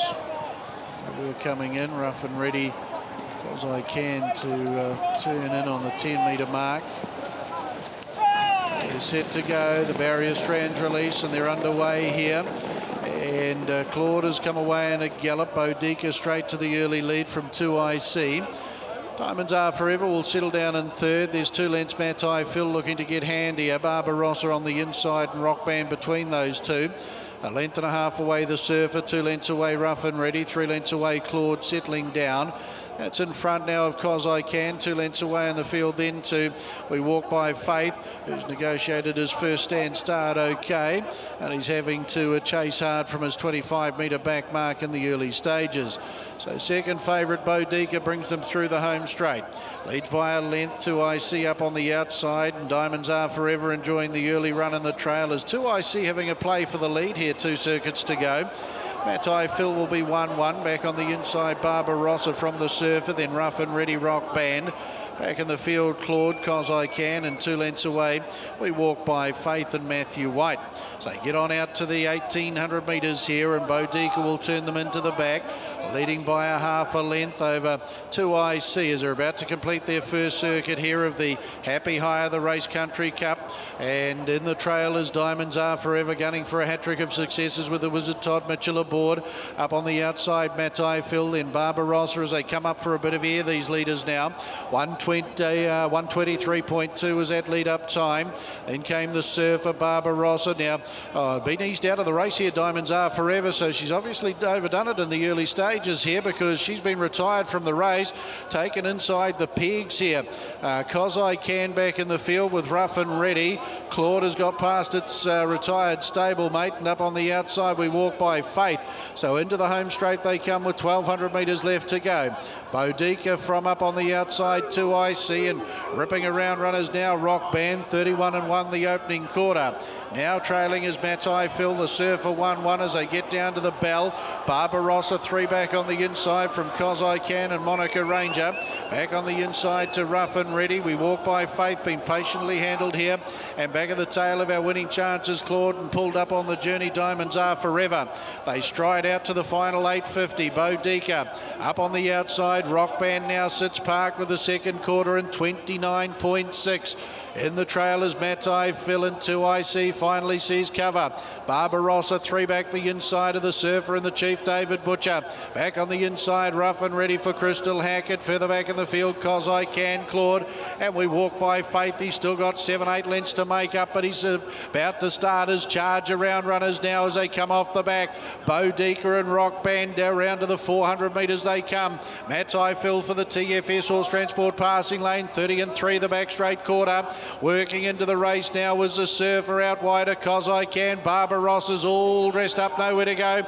We walk by Faith about to be drawn right to the outside, homeward bound. Boudica scoots away by 2. Matai Phil, the Surfer, Cos I Can. We walk by Faith as thundering home down the outside. Boudica, Matai Phil, the Surfer, and down the outside, Cos I Can. Boudica, Matai Phil lunging. They hit it. Oh, close enough to a dead heat.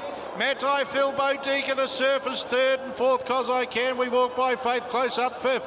They were followed then by Rough and Ready, Barbarossa. Then came Claude. Further back was Rock Band, 2IC. And pulled up on the journey, Diamonds Are Forever. 3:22.7 off the front, a mile rate of 2 minutes, 0.8, 28.3 on the way home. Photo finish, and it is very, very tight here between the Bonnie Mere Boudica, Matai Phil on the TFS Horse Transport passing lane, Andre Potama with the Sports Rider Mere, Matai Phil, Peter Ferguson with the Son of Washington VC. They hit it. I couldn't split it live and on the replay. Boy, that's tight. Very, very tight.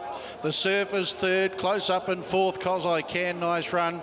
We walk by Faith will be the 5th across. This is particularly close. Number 4, though, goes up in the frame. So 4, Matai Phil to just get the win here over the 6, Boudica. Nice win, Matai Phil. You feel for little Boudica. She got they were dishing it up to her. She's done all the work, nutted on the line here. Congratulations to Peter and Vaughan Blanchard and Peter Ferguson getting up the passing lane. 1st and 2nd, very good, Greg, and it does just prove, even when they go like cut cats, 2-minute mile rate 2700, awfully hard to run on. Yeah, absolutely. What a brave performance by the runner-up, but credit goes to Matai Phil, 4 from 13, so only lightly tried. Aaron Lowe in the ownership of this one, along with Peter and Vaughan training this horse and doing a great job with a Matai Phil. Just gets there for PC Ferguson. Boudica good, the Surfer, or Boudica outstanding actually. The Surfer good, Cos I Can will improve further. And I know we talked about it pre-race, Matthew. It was so difficult for We Walk by Faith, giving them 25 metres, 1st and 2nd home, and having to come wide on this Cambridge track. Not able to do it tonight, but he'll keep for another day. Brittany Graham, we had to go to the judge and he's confirmed it. Matai Phil home. By the barest possible, Matt, but what a talented, lightly raced horse this is, Peter Ferguson. He's clearly got a lot ahead of him because that was a gutsy win. They didn't come up for air at any point. No, he's got a bit of bottom to him, this horse. He's got a lot to like about him, and he's just bit green and a bit dumb, but Pete and Vaughan have done a great job with him, and you know, he'll only improve a lot from that. His first standing start, and, you know, did it like a toff. Just on that, not easy under these conditions either. He had plenty against him, but he's clearly got a brain. Yeah, absolutely, yeah. Hey, we're a bit lucky we got a nice run down the back, but he was travelling good anyway, so I don't think it would have mattered. But, yeah, it's getting a wee bit average out there now. Just on the next one, the big race, if you could drive any, who would it be? Leap to Fame. Easy as that. Well done here. Thank you. Peter Ferguson takes out race number 8, the Country Cup here tonight over 2,700. He might be one to follow, Matt, I feel. Pretty impressive effort. And bred by the Milnes down in the south with their Matai name next to it. There's been a few of them winning in recent times, the Matais and the local man in Peter Ferguson scores. Might be one of the last by Washington VC. What a great sire he's been. Oh, there was quite a good horse that won about 300 Dominions. I'm the Mighty Quinn, I think was his name. Yeah, but hey, beautifully bred in the south, prepared in excellent order by Peter and Vaughan, and yeah, did have a little bit of racetrack luck. Obviously, we'll get a report on Diamonds Are Forever, who clearly choked down. But yeah, well done to them. Vaughan there with the horse, he'd be delighted, as they should be, and takes out a nice stake race there, Matthew. Certainly does, and I think the key in the race as well, particularly with the Country Championship final, is the Surfer's probably going to get enough now. I think he only had to start in the race to have enough points, so Anna's going to have options whether to bring him south. And that country championship final, one of my favourite races. Oh, it's always a great race, isn't it? 2 mile, 3 wide train from the 1600 They just keep coming. A good, honest horse to race. None of this sprint stuff. Race 8 out of the Addington Raceway comes up next, and then you know what it is. It's time for the race by Betcher over 2,200 metres. With the scratching of Moonga coming out as the emergency, we'll have a field of 10 here at Cambridge Raceway.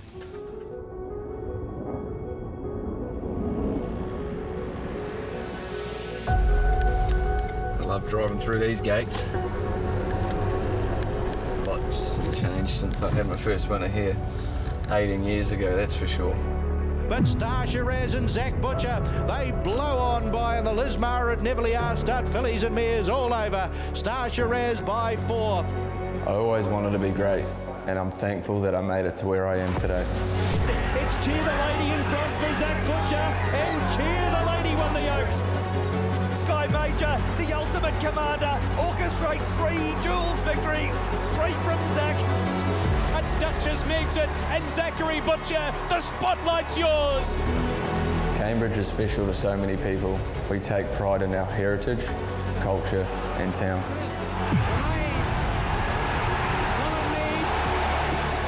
And the world record may fall as well. It will! What a moment! Todd for 2 and 2 for Todd. Oh, that's great. Mark Todd and Lewis. I watched the first slot race in New Zealand on the sidelines, just like all of you. I remember watching the race last year and I was pretty angry I wasn't out there. To be out there this year, fingers crossed everything goes well for us. But when I got my chance... It's Copy That though! Copy That! He adds the race by grins to his already magnificent CV, and Copy That over Old Town Road. It took 2 champions to beat me. Then came 2024. Just total focus. He is ready to drive the race of his life. Something was in the air that night. They come for home. Here's the magical Merlin after Don't Stop Dreaming. And I knew this was going to be my moment. Merlin, Don't Stop Dreaming really digs in, but the magic of Merlin, he's got the race by grins to 35.1. You've seen a New Zealand record. Merlin, the Dual Derby winner, Zachary Butcher. We're not done.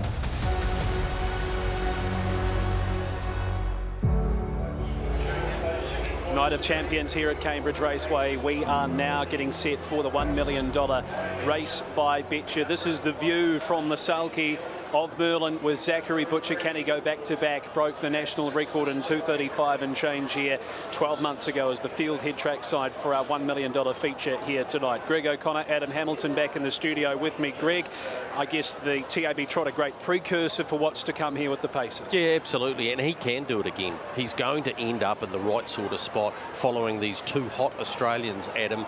He's bounced back from a disappointing Miracle Mile campaign.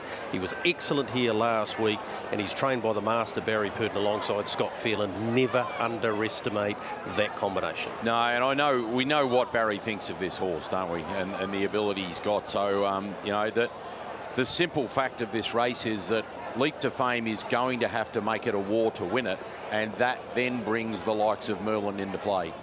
You've already got one up on us with the TAB Trots, and you've got a 2-pronged attack here with Leap to Fame and Don Hugo, and I guess Merlin looks the logical horse who has the task of trying to beat both of them. Brittany Graham is out trackside for us as we get set for the $1 million feature, Brett.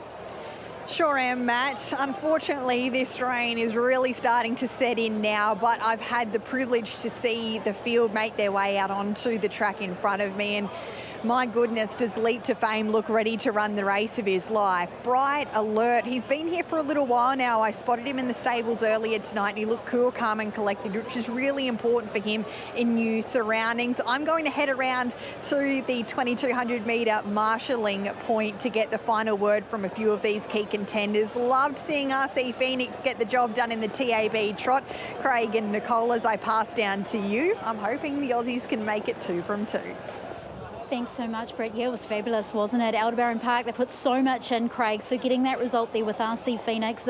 We'll let the Aussies have that one. Good luck to the Kiwis in the race by Betcher. Yeah, I think RC Phoenix had the benefit of being here last year, which I think was a huge help from a year later.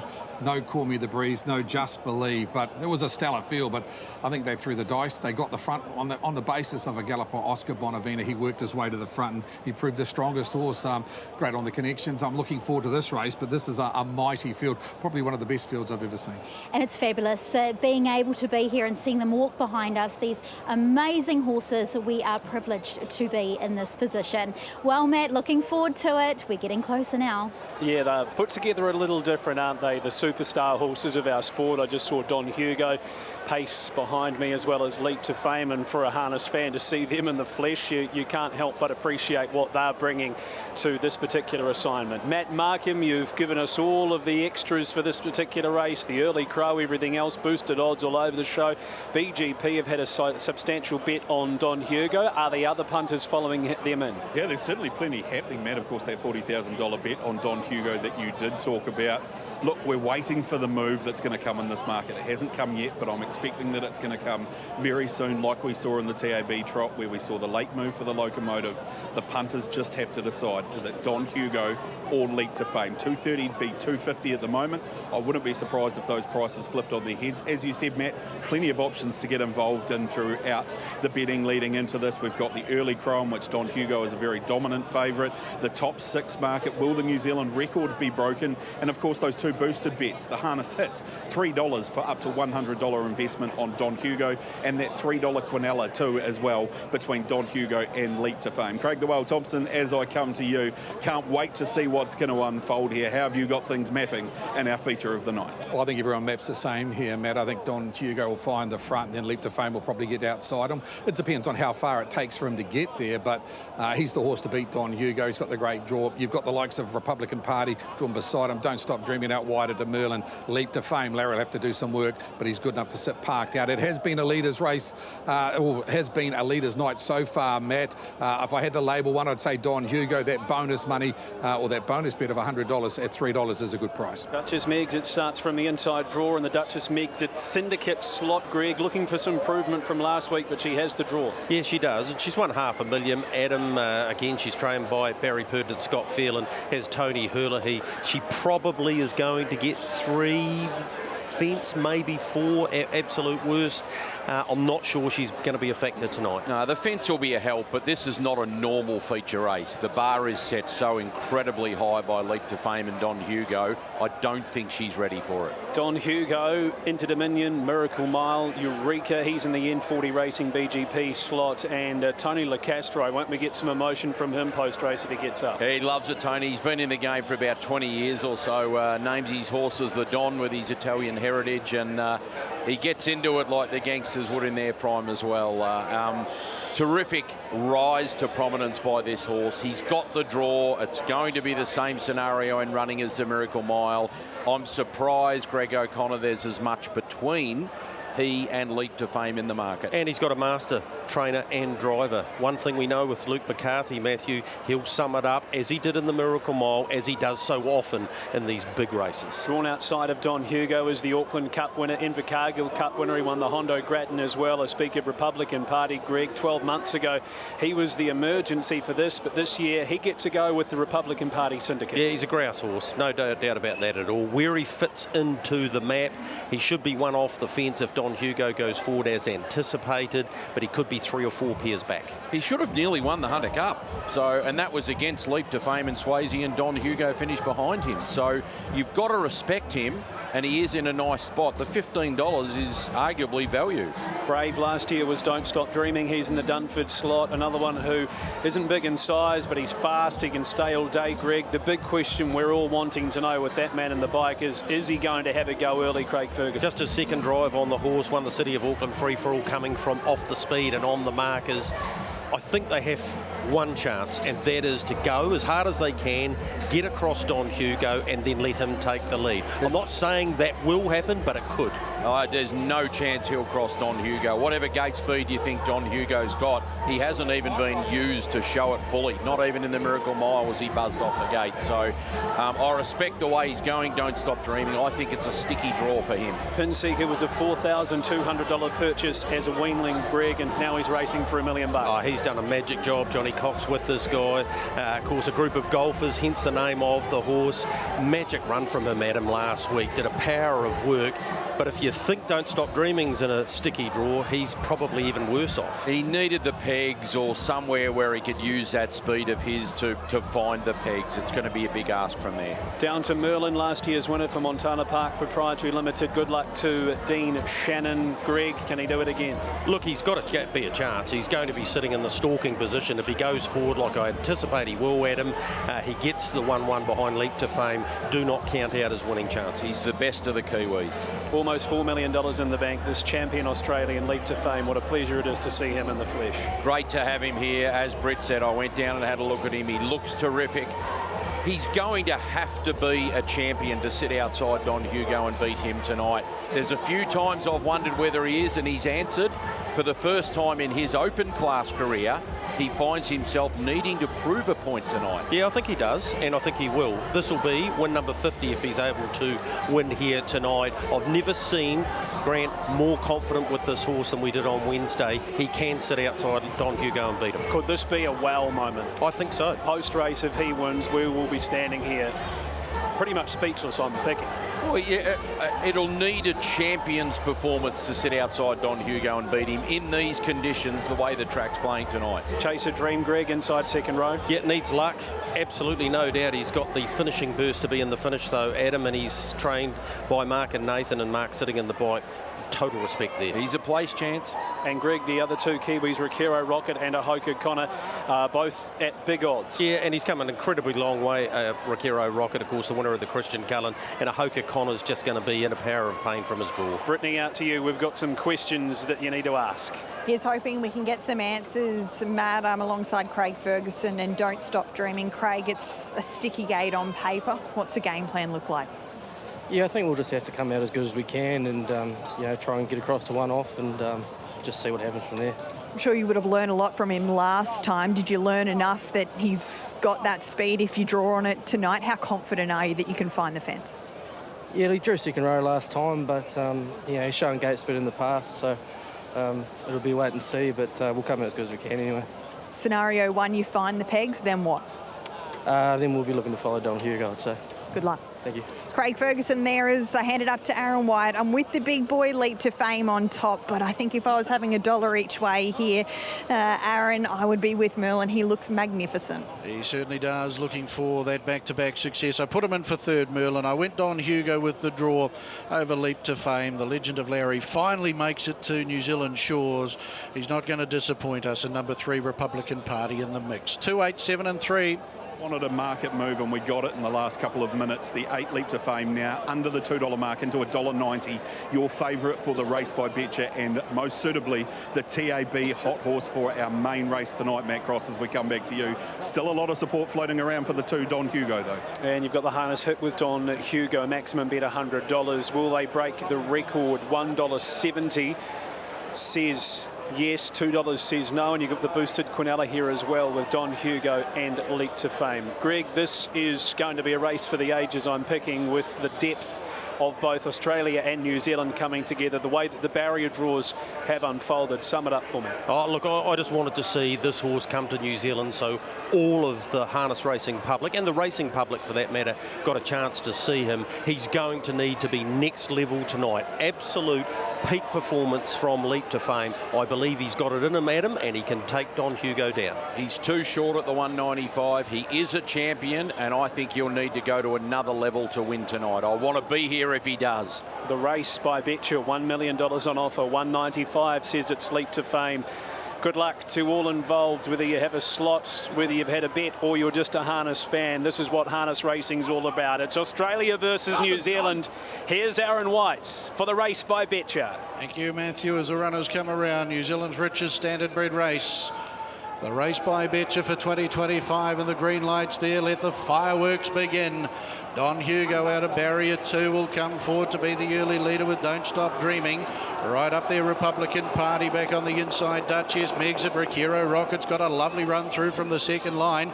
They're followed by Merlin, Pin Seeker back on the inside. Chaser Dreamer, Hoka Connor and Larry Leap to Fame and Grant Dixon have been taken back to the tail end of the field as they turn up into the back.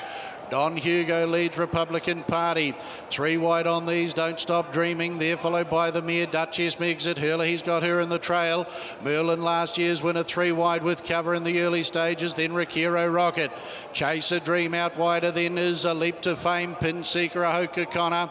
As they went through the lead time in 40 seconds neat as they turn off the back. And Don Hugo with Luke McCarthy leads by a length. Merlin's moved to the leader's wheel. And now Leap to Fame. He wants a bit of the action as well to join the party for the race by Betcher 2025. And Larry's about to sit outside the Italian Stallion now as they work into the home straight. Duchess Megs at beautiful run on the inside, then Chaser Dream.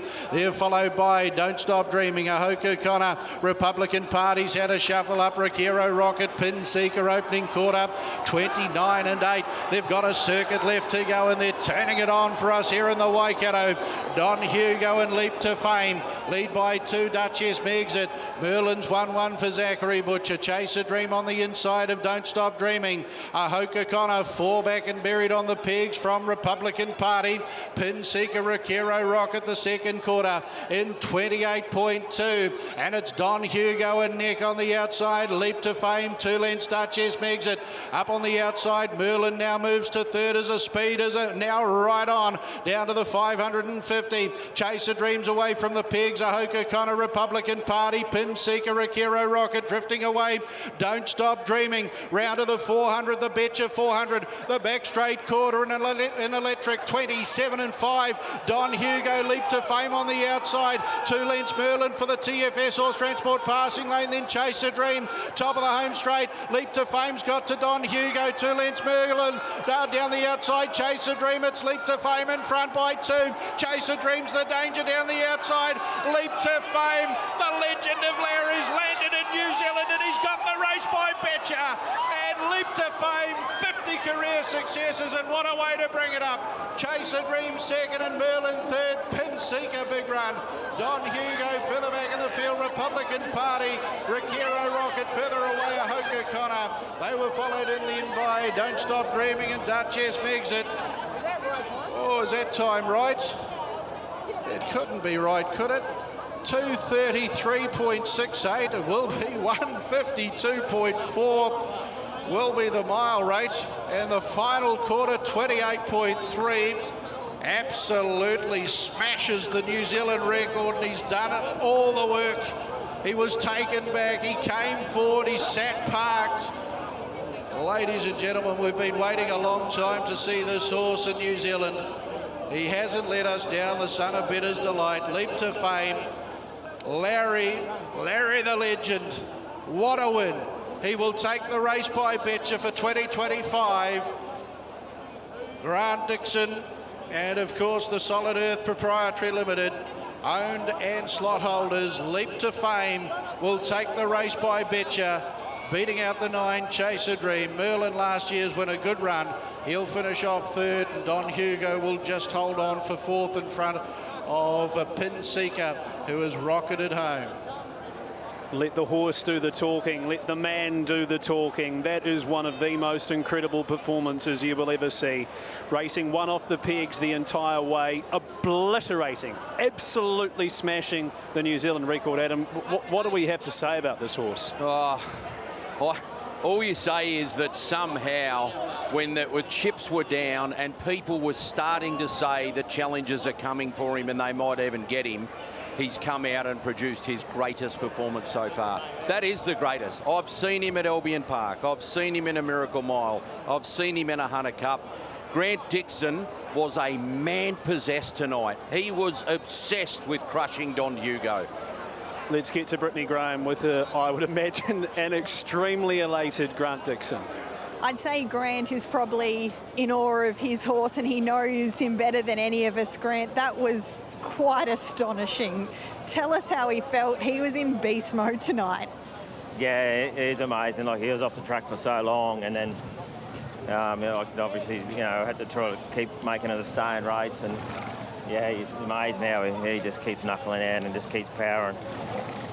Down the back straight, you were head and head with your foe, Don Hugo. You weren't letting him get out of your sight tonight. No, I've got a lot of instructions from everyone that I had to really get up in his face, and and that's what we did, and that sort of paid dividends, I think. Could you feel that there was nothing else around you? Every other horse in that race was absolutely off the bit and chasing. Were you focused on one horse, or were you aware of those others that could have been a danger to your late under the circumstances? Oh, look, I just focused on Larry. I was hoping like hell nothing was coming. I sort of could felt something was running home, but I was sort of hoping the post was coming. Not that he was tired, but I knew we'd done a lot. He's won Inter Dominions, Miracle Miles. There's not much he hasn't won, but bringing him to New Zealand, these people have wanted to see him for so long and he's stood up. How does that feel? Oh, great relief for Trista and I, just to bring him here. Everything went right, and it was just great to bring him here and get the win up, that's for sure. Is that his greatest performance ever? Oh, I definitely think it's up there as good as any, that's for sure, because it's such a great field, and just the way that he had to do it. Well done, Grant. Thanks very much, Brittany. Over to you, Nicole. Well, standing by with you, Trista, what were you thinking in the race? Because he has had to be absolutely brilliant out there tonight. Yes, he did. I was very nervous, especially when he was 3 wide for so long, but he certainly did it tough, and he did us all so proud. Obviously, all those Group 1s in Australia, to bring him here for us when we're growing such an interest in the sport, we are so grateful. That's obviously just the faith that Grant's got in him to keep pushing him like that. He just loves the fight out there. Yeah, he is just, even Larry's just so brave, and it's a shame though that he has to do it so tough all the time, but it was so good to bring him over here. We actually were really looking forward to coming over this time, and everything just, all the cards were right, and it just all turned out. Go and give him a cuddle. Well done. Will, thank you. Leap to Fame now adds the race by Betcher to his impressive record. Greg, you've seen some wonderful horses over many decades here as a part of the media landscape in New Zealand, but that performance you just witnessed, that must be right up there. It's in the top 3. It really is. Saw Lyle Creek do some amazing things. Saw Lazarus win a New Zealand Cup by 10 lengths and obliterate them. But tonight I was hoping we would see that sort of performance from him. I reckon it even exceeded my expectations. I thought he could sit outside Don Hugo and do that. Not only has he done that, Adam, but on the clock, on a wet night, he has gone to an unbelievable level. Yes, he was 3 wide in the first lap of the race, but he had a horse to follow in Merlin. Merlin's a great horse. He was dropping off at the 600-metre mark, and this horse was powering up. Very smart drive by Grant Dixon. He did not want to let Don Hugo get away with what he got away with in the Miracle Mile, and the better's delight, never underestimate that. That factor kicked in as he worked past Don Hugo. Look at him down the back straight here. Grant's first to go for him, and why wouldn't he be after the work he's done? I thought, gee, he's going to have his job here, but then when Don Hugo couldn't slip him, he couldn't get that length on him and try to break him, Grant just stuck in there. Right here, I thought, oh, you're in trouble, Don. Where as soon as Luke McCarthy had to ask Don, you know that Leap to Fame's not going to stop coming. You don't know what's going to be there when the chips are totally down for Don Hugo. It was an incredibly brave drive, and it was, to me, his greatest performance so far. I'm going to say he sits alongside Blacks of Fate now as the greatest I've seen. Yeah, outstanding performance by him. Very, very good effort by Chaser Dream. Yes, he had a more economical trip, but when you think 8 days ago the horse wasn't even going to be in this race, Mark and Nathan Purdon have done a remarkable job with him. A couple of other performances out of it. Pin Seeker, well, he's just raced out of his skin. And Don Hugo was still very good. You've got to remember, he set that time up along with Larry, but never underestimate what Trista Dixon does with this horse either. Grant often at lengths to say she is as big a part of this horse as I am. They're a terrific team, there's no doubt about it. And Yeah, she's a huge part of this horse. They operate as a team. You know, when he got sick and he came out of the New Zealand Cup, they didn't want him going home just anyway. Trista flew down to Melbourne and drove him back to Brisbane herself. So their bond with the horse is great. And let's also talk about Kevin and Kay Seymour. Kevin Seymour in the absolute twilight of life, twilight of career, 51 years in the game, and he's made his way down there. I'm going to say this will be the sweetest moment yet for Kevin Seymour. We've got to try and grab some words with a great man if we can. And waited a lifetime, if you will, for a champion. Brittany's now with Kevin Seymour, two Queenslanders coming together to celebrate a Queensland win in our richest race. I just got asked by Mr. Kevin Seymour if that was a track record, and I think smashing a track record is probably the best way to describe it, Kevin. Goodness gracious me. Unbelievable. I can't imagine that you can bring a horse over to New Zealand and break the track record and him win so convincingly. I'm lost for words. It's been well documented that you've been waiting a lifetime in the sport for this horse. Do you still pinch yourself? Do you still get those nerves? It's not as though he turns up and wins every time, but goodness gracious, he runs a great race every time. He can't win all the time, but that was quite phenomenal tonight. Oh, I think it's just amazing that he's performed as well as he has tonight. But, I mean, people say we're lucky, and we probably are. But all those other horses in the race are really nice horses, and all credit to them that they made a great race. And it's just been an iconic event for New Zealand. What does it mean to bring your champion here to New Zealand? They've been waiting to see him for a long time, but he's finally touched down. And more importantly, I'm sure for you, he's put on a show. Yeah, I think probably more importantly for Grant and Trista, they were coming over the New Zealand Cup, as you know, and it just didn't work out.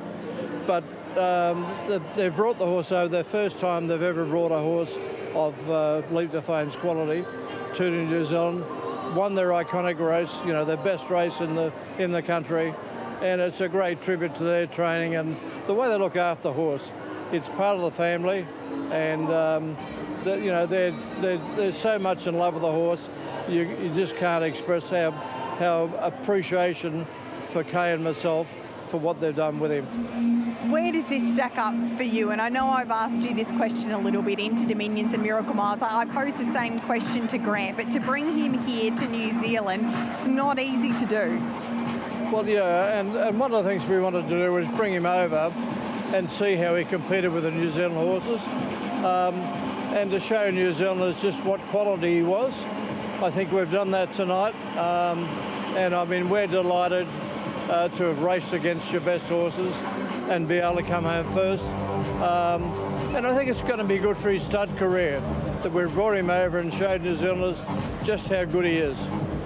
In terms of, I guess, your life in harness racing, you mentioned that some people have said it's luck, but for the amount of money and time and effort that you've poured into the sport, is it all worthwhile when Larry walks in the door? Well, I guess money is not that important. I think it's the success of the horse, and also for the trainer and driver. It's a team effort. Toby's here with us tonight. Toby broke him in, pre-trained him, and this is the result of what we get. I've got to give full credit for Toby, because the hardest part of breaking in yearlings and pre-training, then setting him on the trainers, is all done at the farm, and he does it. He does such a good job. Quickly, I'm being told I have to head back to the boys, but will you please bring him back for the New Zealand Cup? I'd love to. I've got to talk to Grant and Trista about it, but that would be the pinnacle of our life if we could bring him back and race him down south, and show the Southerners too that he has some real quality. I mean, tonight, the only way he could win that race was to take on Luke and sort of, you know, make a real race of it. He's done that, and as you said, he's created a new track record at the same time. Words can't explain just really how appreciation that Kay and myself and all the family have. To bring them over and to watch him race was also a great part of our life. Well done, congratulations. Thanks, Brett. I really thank everyone in New Zealand for the way they've looked after the family, looked after the horse, and made us feel so welcome. Back to you, Matt. We thank you, Kevin Seymour, for not only your dedication to the sport, but for sharing your champion racehorse Leap to Fame with us. Not only did he break the track record, he smashed it by 1.6 seconds, which is over 5.5 lengths faster than any other horse has ever gone for 2,200 metres.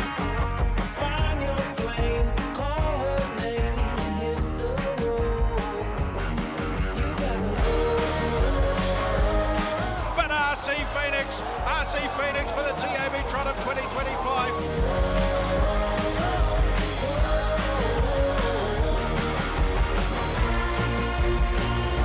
And he's not done just yet. Chris Spinosio, he has one more task here this evening at Cambridge Raceway, and that is to drive this horse right here, Monaro Meg, who's having its first mobile start tonight, and those hands there are worth about $600,000 tonight. Greg, he's gone from the TAB Trot driving RC Phoenix, and now he's aboard a maiden trotter, so it's a great leveller. It is, this game, and this horse has had, she has had 32 starts, so she's well experienced. She'll enjoy this conditions, I think, today. 2 runs at Cambridge, 3 runs at Cambridge, 2 of them placings have been very good. She's not out of this. Matt Markham, you're a great harness enthusiast, much like us here in the studio. How did that feel watching Leap to Fame in the flesh? Yeah, the hair standing up on the back of the neck, Matt, inside that last 200 metres when he really extended away from the field. What a privilege to be able to watch him up close and in the flesh for the first time. I'd heard a lot of stories about how good it was to see him in full flight, and now I can say that I've seen it, and it's just as impressive as everyone said. So it's been a fantastic night. It's been a pleasure to be part of the coverage. To David Branch and the team, they've thrown the punters under the bus here going into the last by making this the last race of the night, because it's a very, very tricky market to try and dissect. Look, what I can say is Trifolium is the best back runner in the race, but we're seeing a lot of support for horses like Run Forest Run, who's come for really inspired support in the last 5 to 10 minutes. And a bit further down the book, horses like Rewerie Hill and also Conrad H are very well supported. The man who's probably best served to try and find us a winner in the last is Craig the Whale Thompson. How do you see things unfolding in the last on the night of champions, Craig? Yeah, thanks, Matt. I think it's probably one of the hardest races to analyse. Trot, low graded, a lot of mistake makers here. But I tell you what, there is one here that trolled up really nicely a couple of weeks ago, and I had a quick chat to Lynn Neal about it, and that was runner number 4, Run Forest Run. When it gets off the gate and when it trots throughout, it's very quick off the gate, and I did like its trial. It beat Crackerjack earlier on, who placed in race number 1. I thought was very good, so I didn't mind it. I thought Sassy Star is a little bit of value at $8, and probably that also on screen Trifolium. They started the night on a winning note. They may end the night on a winning note. This horse has been very consistent. Craig Thompson, thank you very much for your input in the last race of the program. Looks as though Brittany Graham is trackside for us, so we might head out there and get a bit of info. Well, the good news is, Matt, that it's stopped raining just in time for the lucky last here at Cambridge. Crystal, I'm sure you'd like to get another win on the card here in the closer. Can Trifolium be it? Hopefully. He's been a good horse. He's run first and seconds last couple of starts. He's starting to be consistent, so hopefully he can do it again tonight. Gate 3, what do we make of it and those around you? And I guess more importantly for him, where do you see him getting to? Yeah, I hope actually, bizarrely enough to say, end up midfield. I don't really want to be in front or parked. He's not a horse that suits that sort of racing, so hopefully we can be midfield, but I do see there being a bit of gate speed around us and a few probably that could make mistakes, so we're just going to have to see where we end up. Good luck. Thank you. Crystal Hackett there, Aaron White with Trifolium, the final favourite on tonight's Night of Champions. Yeah, I'm going to go with Rewerie Hill here, Britt. Zachary Butcher, Derek Ball, a good second at its last start, so can go one better at the $4.50. 3 Trifolium, Crystal Hackett looking to bookend the program here tonight. Patrick Mahomes was a very good winner here at its last start. Peter Ferguson with Peter and Vaughan Blanchard have picked up a winner on the card tonight. And the 6 Conrad H will put him in the mix there too for Nisha Ball. 7, 3, 8, 6 in the last. Yeah, not a lot of change in the market since we last had a look at it, but the money continues to come for the favourite here, Trifolium. The Wallace Hackett team looking to bookend the program here at Cambridge. Good support coming for Rivalry Hill. Obviously hasn't been the best of nights for Zachary Butcher, but the punters that follow him each and every week are getting involved to see him help get them out in the last of the night. Matt Cross, as I come back to you, it's those colours on screen. Your TAB hot horse for the last of the night here on the Night of Champions, number 3, Trifolium. No money for Run Forest Run. Run Forest Run. We've seen that throughout the markets. Boys get paid actually their last bet of the night, a $28,000 same race multi. Run Forest Run to run top 4, Sassy Star to run top 3 to return 112,000, I think. Great movie, isn't it? Just a great movie. All right, Greg, we're inside 90 seconds here. Not an easy race. I reckon I'm a Run Forest Run fan. Could easily blow to bits, but all the same, I reckon if he can find the top here, Lynn Neal might just let him slide. Yep, she might absolutely do that. I thought Rivalry Hill was the best bet in the race by the mighty stallion Muscle Hill. Really good second here last time behind Illicit Love, who I think is going to end up in open company. So that's a good form line for this. Zachary Butcher, Derek Ball, just back to the race by Grins. It was remiss of me not to mention, and I know we're going to go over those races shortly, the performance of Merlin was stunning. Like, yes, the other two were better. He ran third, but he was all out at the 600 and still fought on very bravely. A great defence of his title. Absolutely. They'll come up shortly for race number 10.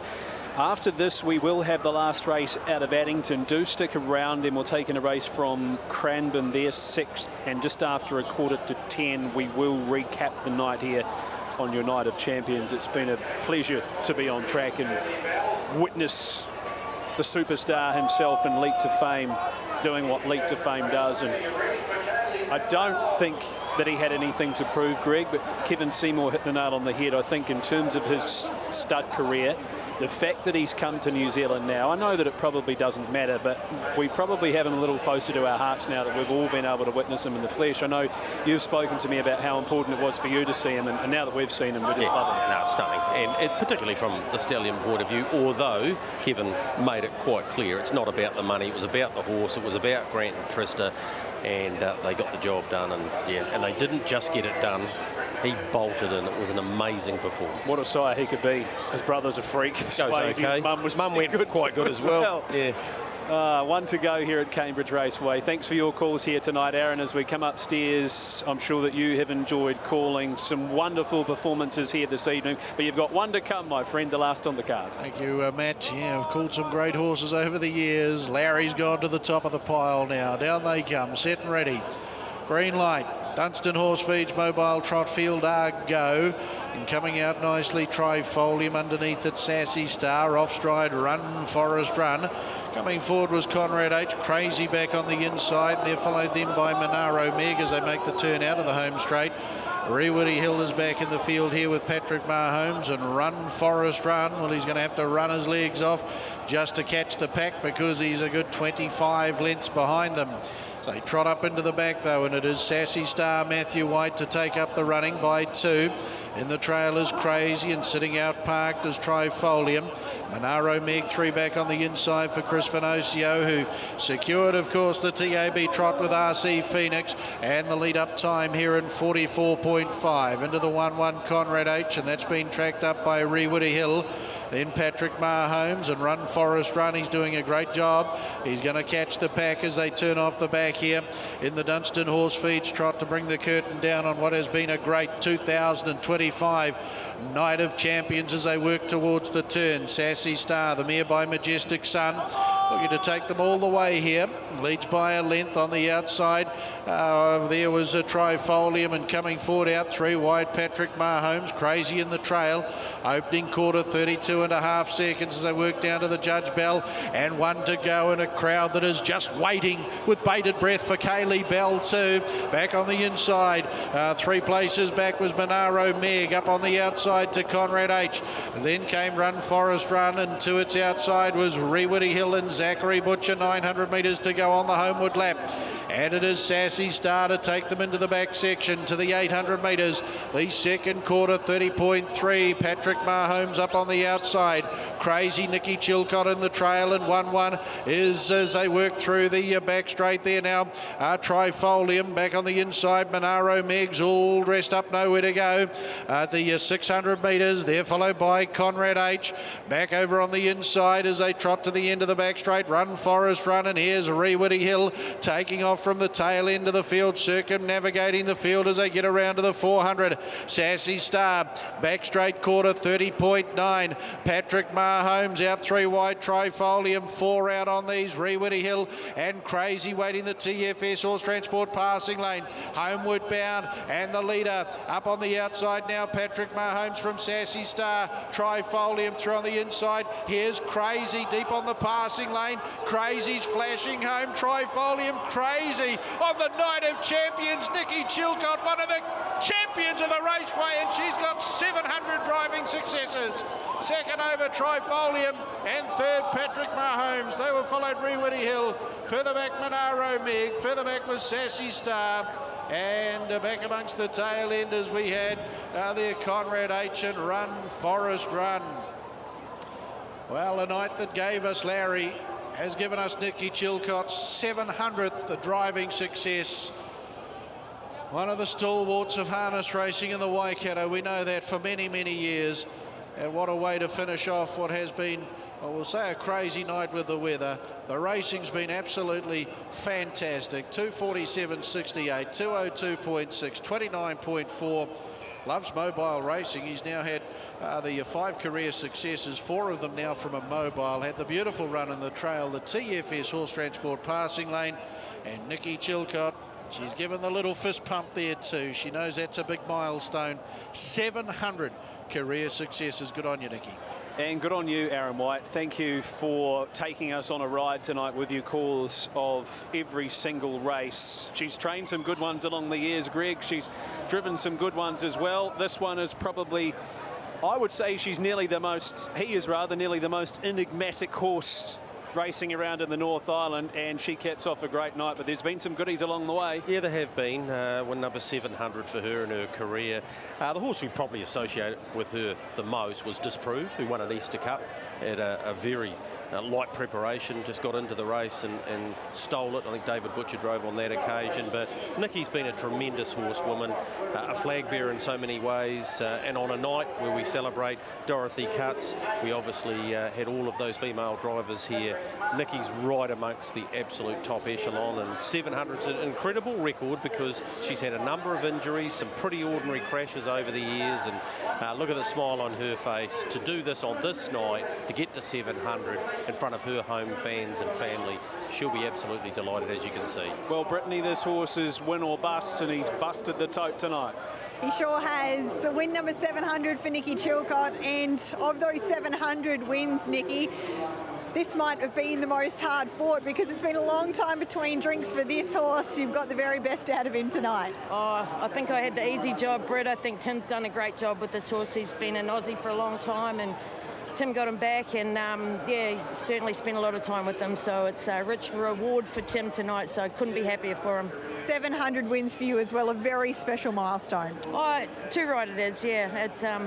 I probably haven't been worried about it too much, but people have been starting to give me a bit of jib, so kind of nice to get the monkey off the back, I guess. And in front of this big crowd, a home crowd, how special for you to be here tonight and to get a win on the board? Oh, terrific. You know, like, to be fair, I didn't think I'd be winning a race tonight, so nice surprise, and yeah, it's done now. It's over. Move on. Congratulations. Thanks, Britt. Nikki Chilcott, their team are very, very happy Nikki Chilcott. He's well named, an 8-year-old son of Crazed out of Ski Queen, race by Tim Hall and B. Kilpatrick. Win 5, start number 45, takes out race number 10, our final race here on the Night of Champions on your Friday night lights, though there's still one race to come from the Addington Raceway. Here is the drone shot of the concluding stages. Trifolium loomed up, but then Crazy was able to hit the gap and charge through. Patrick Mahomes pretty brave in behind, but they were no match in the end for Crazy. Rounds out the night. Hasn't been an overly crazy night, apart from the weather, I guess, Greg, but we're going to wrap things up after the last at Addington.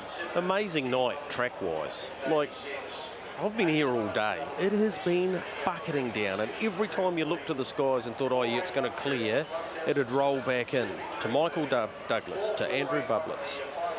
They brought, obviously, John Denton up. All he did was come out, have a look at the track, went around it a couple of times in the tractor with Andrew Bublitz and said, you're doing the right thing, you've sealed it, everything's good to go. Well, look at the way it's played, Matthew, and this is an advantage we have in harness racing. You can have such poor weather and yet the all-weather surface, when it's prepared right, can play like it did tonight. So that is a massive job, and a great job by the staff here to pull this together under trying circumstances. And they've been rewarded by 2 outstanding runs. Obviously, RC Phoenix coming back and taking out the TAB Trot, but we got to see the incredible leap to fame Strutters stuff today, and yeah, it's blowing a lot of people's minds. A lot of fans and a lot of new fans have seen and know they've seen something special. And what about the night for David Branch and the team here at Cambridge Raceway? I'm sure he can take you back to the day where this idea was thought up, and I'm sure that this is what he would have dreamt of, having Australasia's best on one night, a big party, minus the weather. It has been a pretty decent crowd. Yeah, it has been. They had a lot of pre-sales. They missed out on a stack of, you know, people that might have been a walk-up crowd. There's Kevin and Kay Seymour, who, by the sound of it, are going to come to November. I think that's pretty much, well, it was a given last November and things just didn't pan out, but they've been here and done it now. They have nothing further to prove, but 3,200 metres round Addington, he'll just eat that up, and hopefully we get a chance for him and his older bro to go head-to-head. Swayze will be... Well, we won't know until about 4 days before. No, we will this time, because I'm pretty sure you'll find there will not be a late payment this year. Yeah. I can't confirm that, Matthew, but I'm pretty sure that won't be happening again. I look forward to that, because Swayze will be out to beat Leap to Fame, and then Grant Dixon, if he feeds him track like he did today. Well, those two horses, that would be unbelievable. There's David Branch. He has not stopped. We were here on Tuesday for the barrier draw and the box seat live, and he was beavering away then, and I don't know when he sleeps, this guy, but he has pulled this night together along with his staff, and he is always very quick to tell you just how important they are and the job that they do. All of the people in the office, they deserve the plaudits as well. There's another call coming through telling them something's leaking or something's not quite working right, but no, along with Harness Racing New Zealand, they've bought into this night as well, particularly the last 2 years. And I think everyone's being rewarded now, and this night is well established alongside IRT New Zealand Trotting Cup Day as the 2 must-go harness racing events. Okay, we've got 1 race to go from Addington, and then we'll be back here to wrap things up. Kaylee Bell is about to get underway here on track. Mark Cookson, yourself and Andy going head-to-head with your value bets here, watching brief, and Toby Tomby as you round out your program.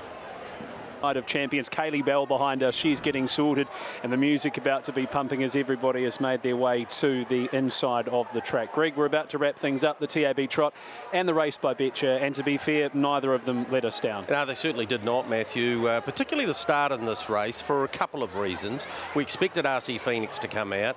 We also expected, of course, the Locomotive to.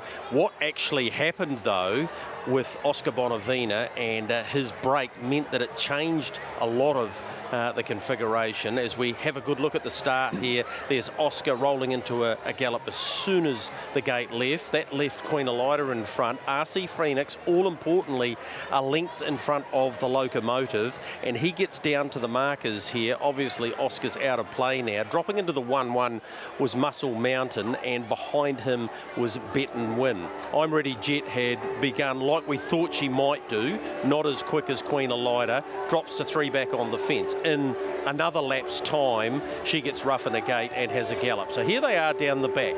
And once Chris Spinosio was able to settle the son of Trixton in front, and with not a lot of pressure at this stage, Queen Elida in the trail, the Locomotive to its outside, and effectively Oscar out of play. It was going to be the Victorians' race to lose. And he ran a pretty decent time as well. The Locomotive, as you said, post-race, sitting parked, has never really been his go in life.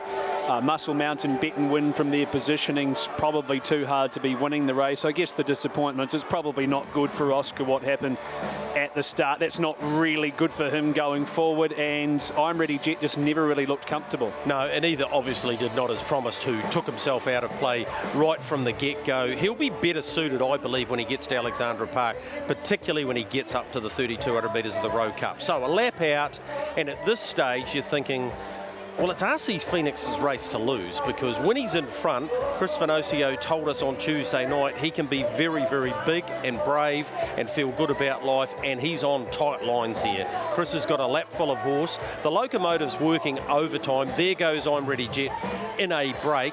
Oscar's tagged on at this stage.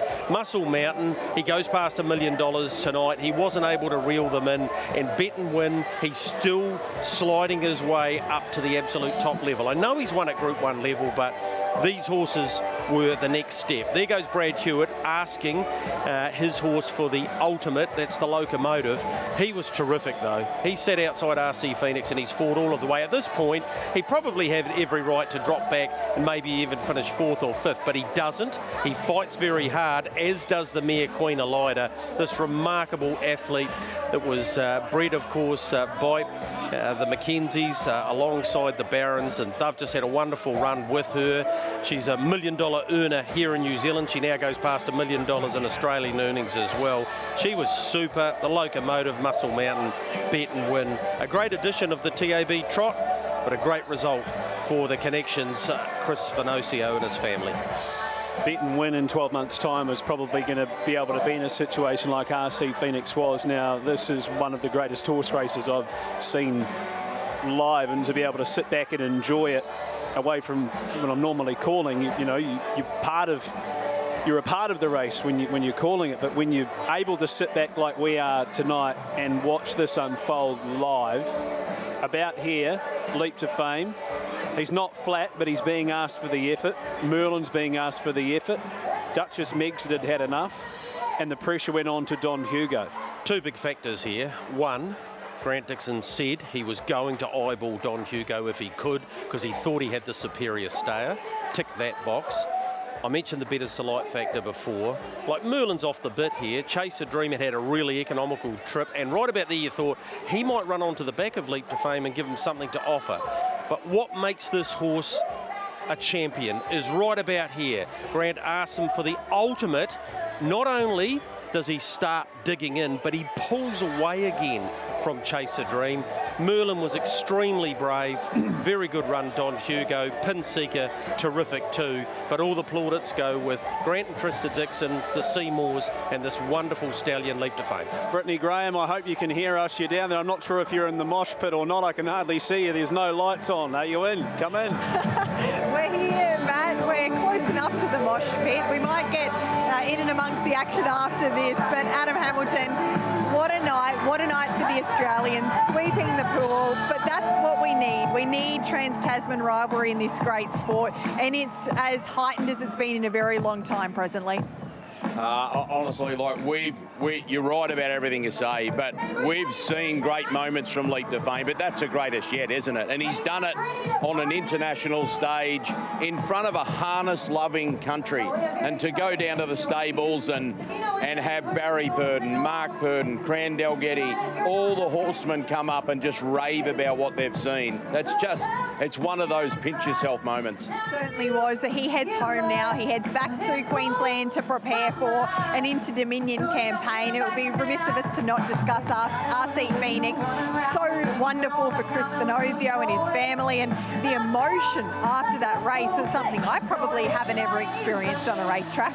No, a lot of emotion under it, and the deepest story there is Chris's father-in-law, the late Dr. Alistair McLean, a renowned vet. He revealed afterwards that Alistair had helped map out a career plan for the horse, and Alistair wasn't here to share in it, it, but they felt divine intervention in the victory. We need this night to continue to grow. I think it will. The Australians will be back in force again next year, but much has to be said for Dave Branch and his entire team in harness race in New Zealand. It's incredible how quickly this has developed into what it is now. Yeah, and anyone who's still got any doubts about the greatness of slot racing, particularly in harness racing, only have to have a look at the success of this. And to Dave and his team, they went out on a limb, and it is genuinely a story of build it and they will come. It's great to see Dave and his team rewarded tonight as well. I'm sure I can speak for both of us that it's been a real pleasure to be on track for Cambridge's Night of Champions. Nicole, as I pass it down to you. What a night it has been. And Craig, we were just discussing this. I think tonight was one of those nights where everyone, during their lifetime, they're going to look back and they're going to say they know exactly where they were watching Leap to Fame, because what he was able to produce today was absolutely breathtaking. Yeah, absolutely. I mean, in a decade's time, there'll be people saying, were you on track to see this performance? Because it was mouth-watering. I think I bumped into Barry Purdon after the race, and his comments to me about Merlin, who was defeated tonight and running into third, were quite amazing. He said how proud of this horse he was, because he come back from Australia on a limited campaign. And Nicole, he's probably run faster tonight in defeat than he did when he won this race last year. That's how quick they went with Leap to Fame running that New Zealand record time. But it was an absolute pleasure being here. All of the races had special memories for a lot of people. Crazy in the last one, Nicky Chilcott was 700. It was just a wonderful night to be on track, albeit the weather. It absolutely was. Cambridge has certainly put on an absolute showcase here tonight, and a meeting that is just gaining in momentum each and every year. Wonderful to be a part of all the action here. Is it what? The momentum continues, and the fact that we've had Leap to Fame here tonight proving one of the best in Australasia. Now the standard is set so high with a 2:33 and change, Greg, shaving 1.6 seconds off the New Zealand record, which equates to about 5 3/4 lengths. That's a jolly long way. It is, especially when you're 3 wide for the first 1,000 or 1,200 metres and then sat in the park position. As Michael will tell us, length and a half every bend. Stunning performance from him. Stunning effort by the track staff to have delivered what they have tonight. And to our trackside crew, don't underestimate how difficult it is getting prepared for a race night like this when the conditions just aren't helping you out at all. So well done to everyone involved. Yeah, I think the night itself, you know, we can sit here and enjoy the evening, but there's months of planning that goes in to try and make it enjoyable, not only for you at home, but for everybody who's here on track trying to make our jobs easy. And there's so much that goes on in behind the scenes, but as a racing industry, we all come together. Before we wrap things up, Greg, a highlight for you? Oh, I think there's only one. His name's Larry, and yeah, he's blowing everyone's mind here tonight, which I was hoping he would be able to do. It was about as awesome in terms of harness racing performances as you will ever see. All right, you get back down home and see if we can put together a wee plan of getting Leap to Fame, Swayze, and all of these good horses. Maybe Don Hugo, he might come too. For the New Zealand Cup, and I'm sure there'll be a few others that put their hand up as well. And I think what's important is we've got these horses coming through. You think of the likes of Tat McLeod. I know he wasn't here tonight, but the job that he's done through his preparation. Pinseeker, Rakiro, Rocket, those sort of horses that are going to keep that depth in our open class ranks. So thanks to you for being alongside me tonight. Thanks to Adam, Brittany, Craig, and also Nicole and everyone who's put together the show for you at home tonight. And we'll hopefully do it again in 12 months' time. That's been your Night of Champions here on Trackside. Thanks to the Trackside team for putting it all together. Friday Night Lights will wrap things up. Thank you for joining us. We hope that you've enjoyed it just as much as we have.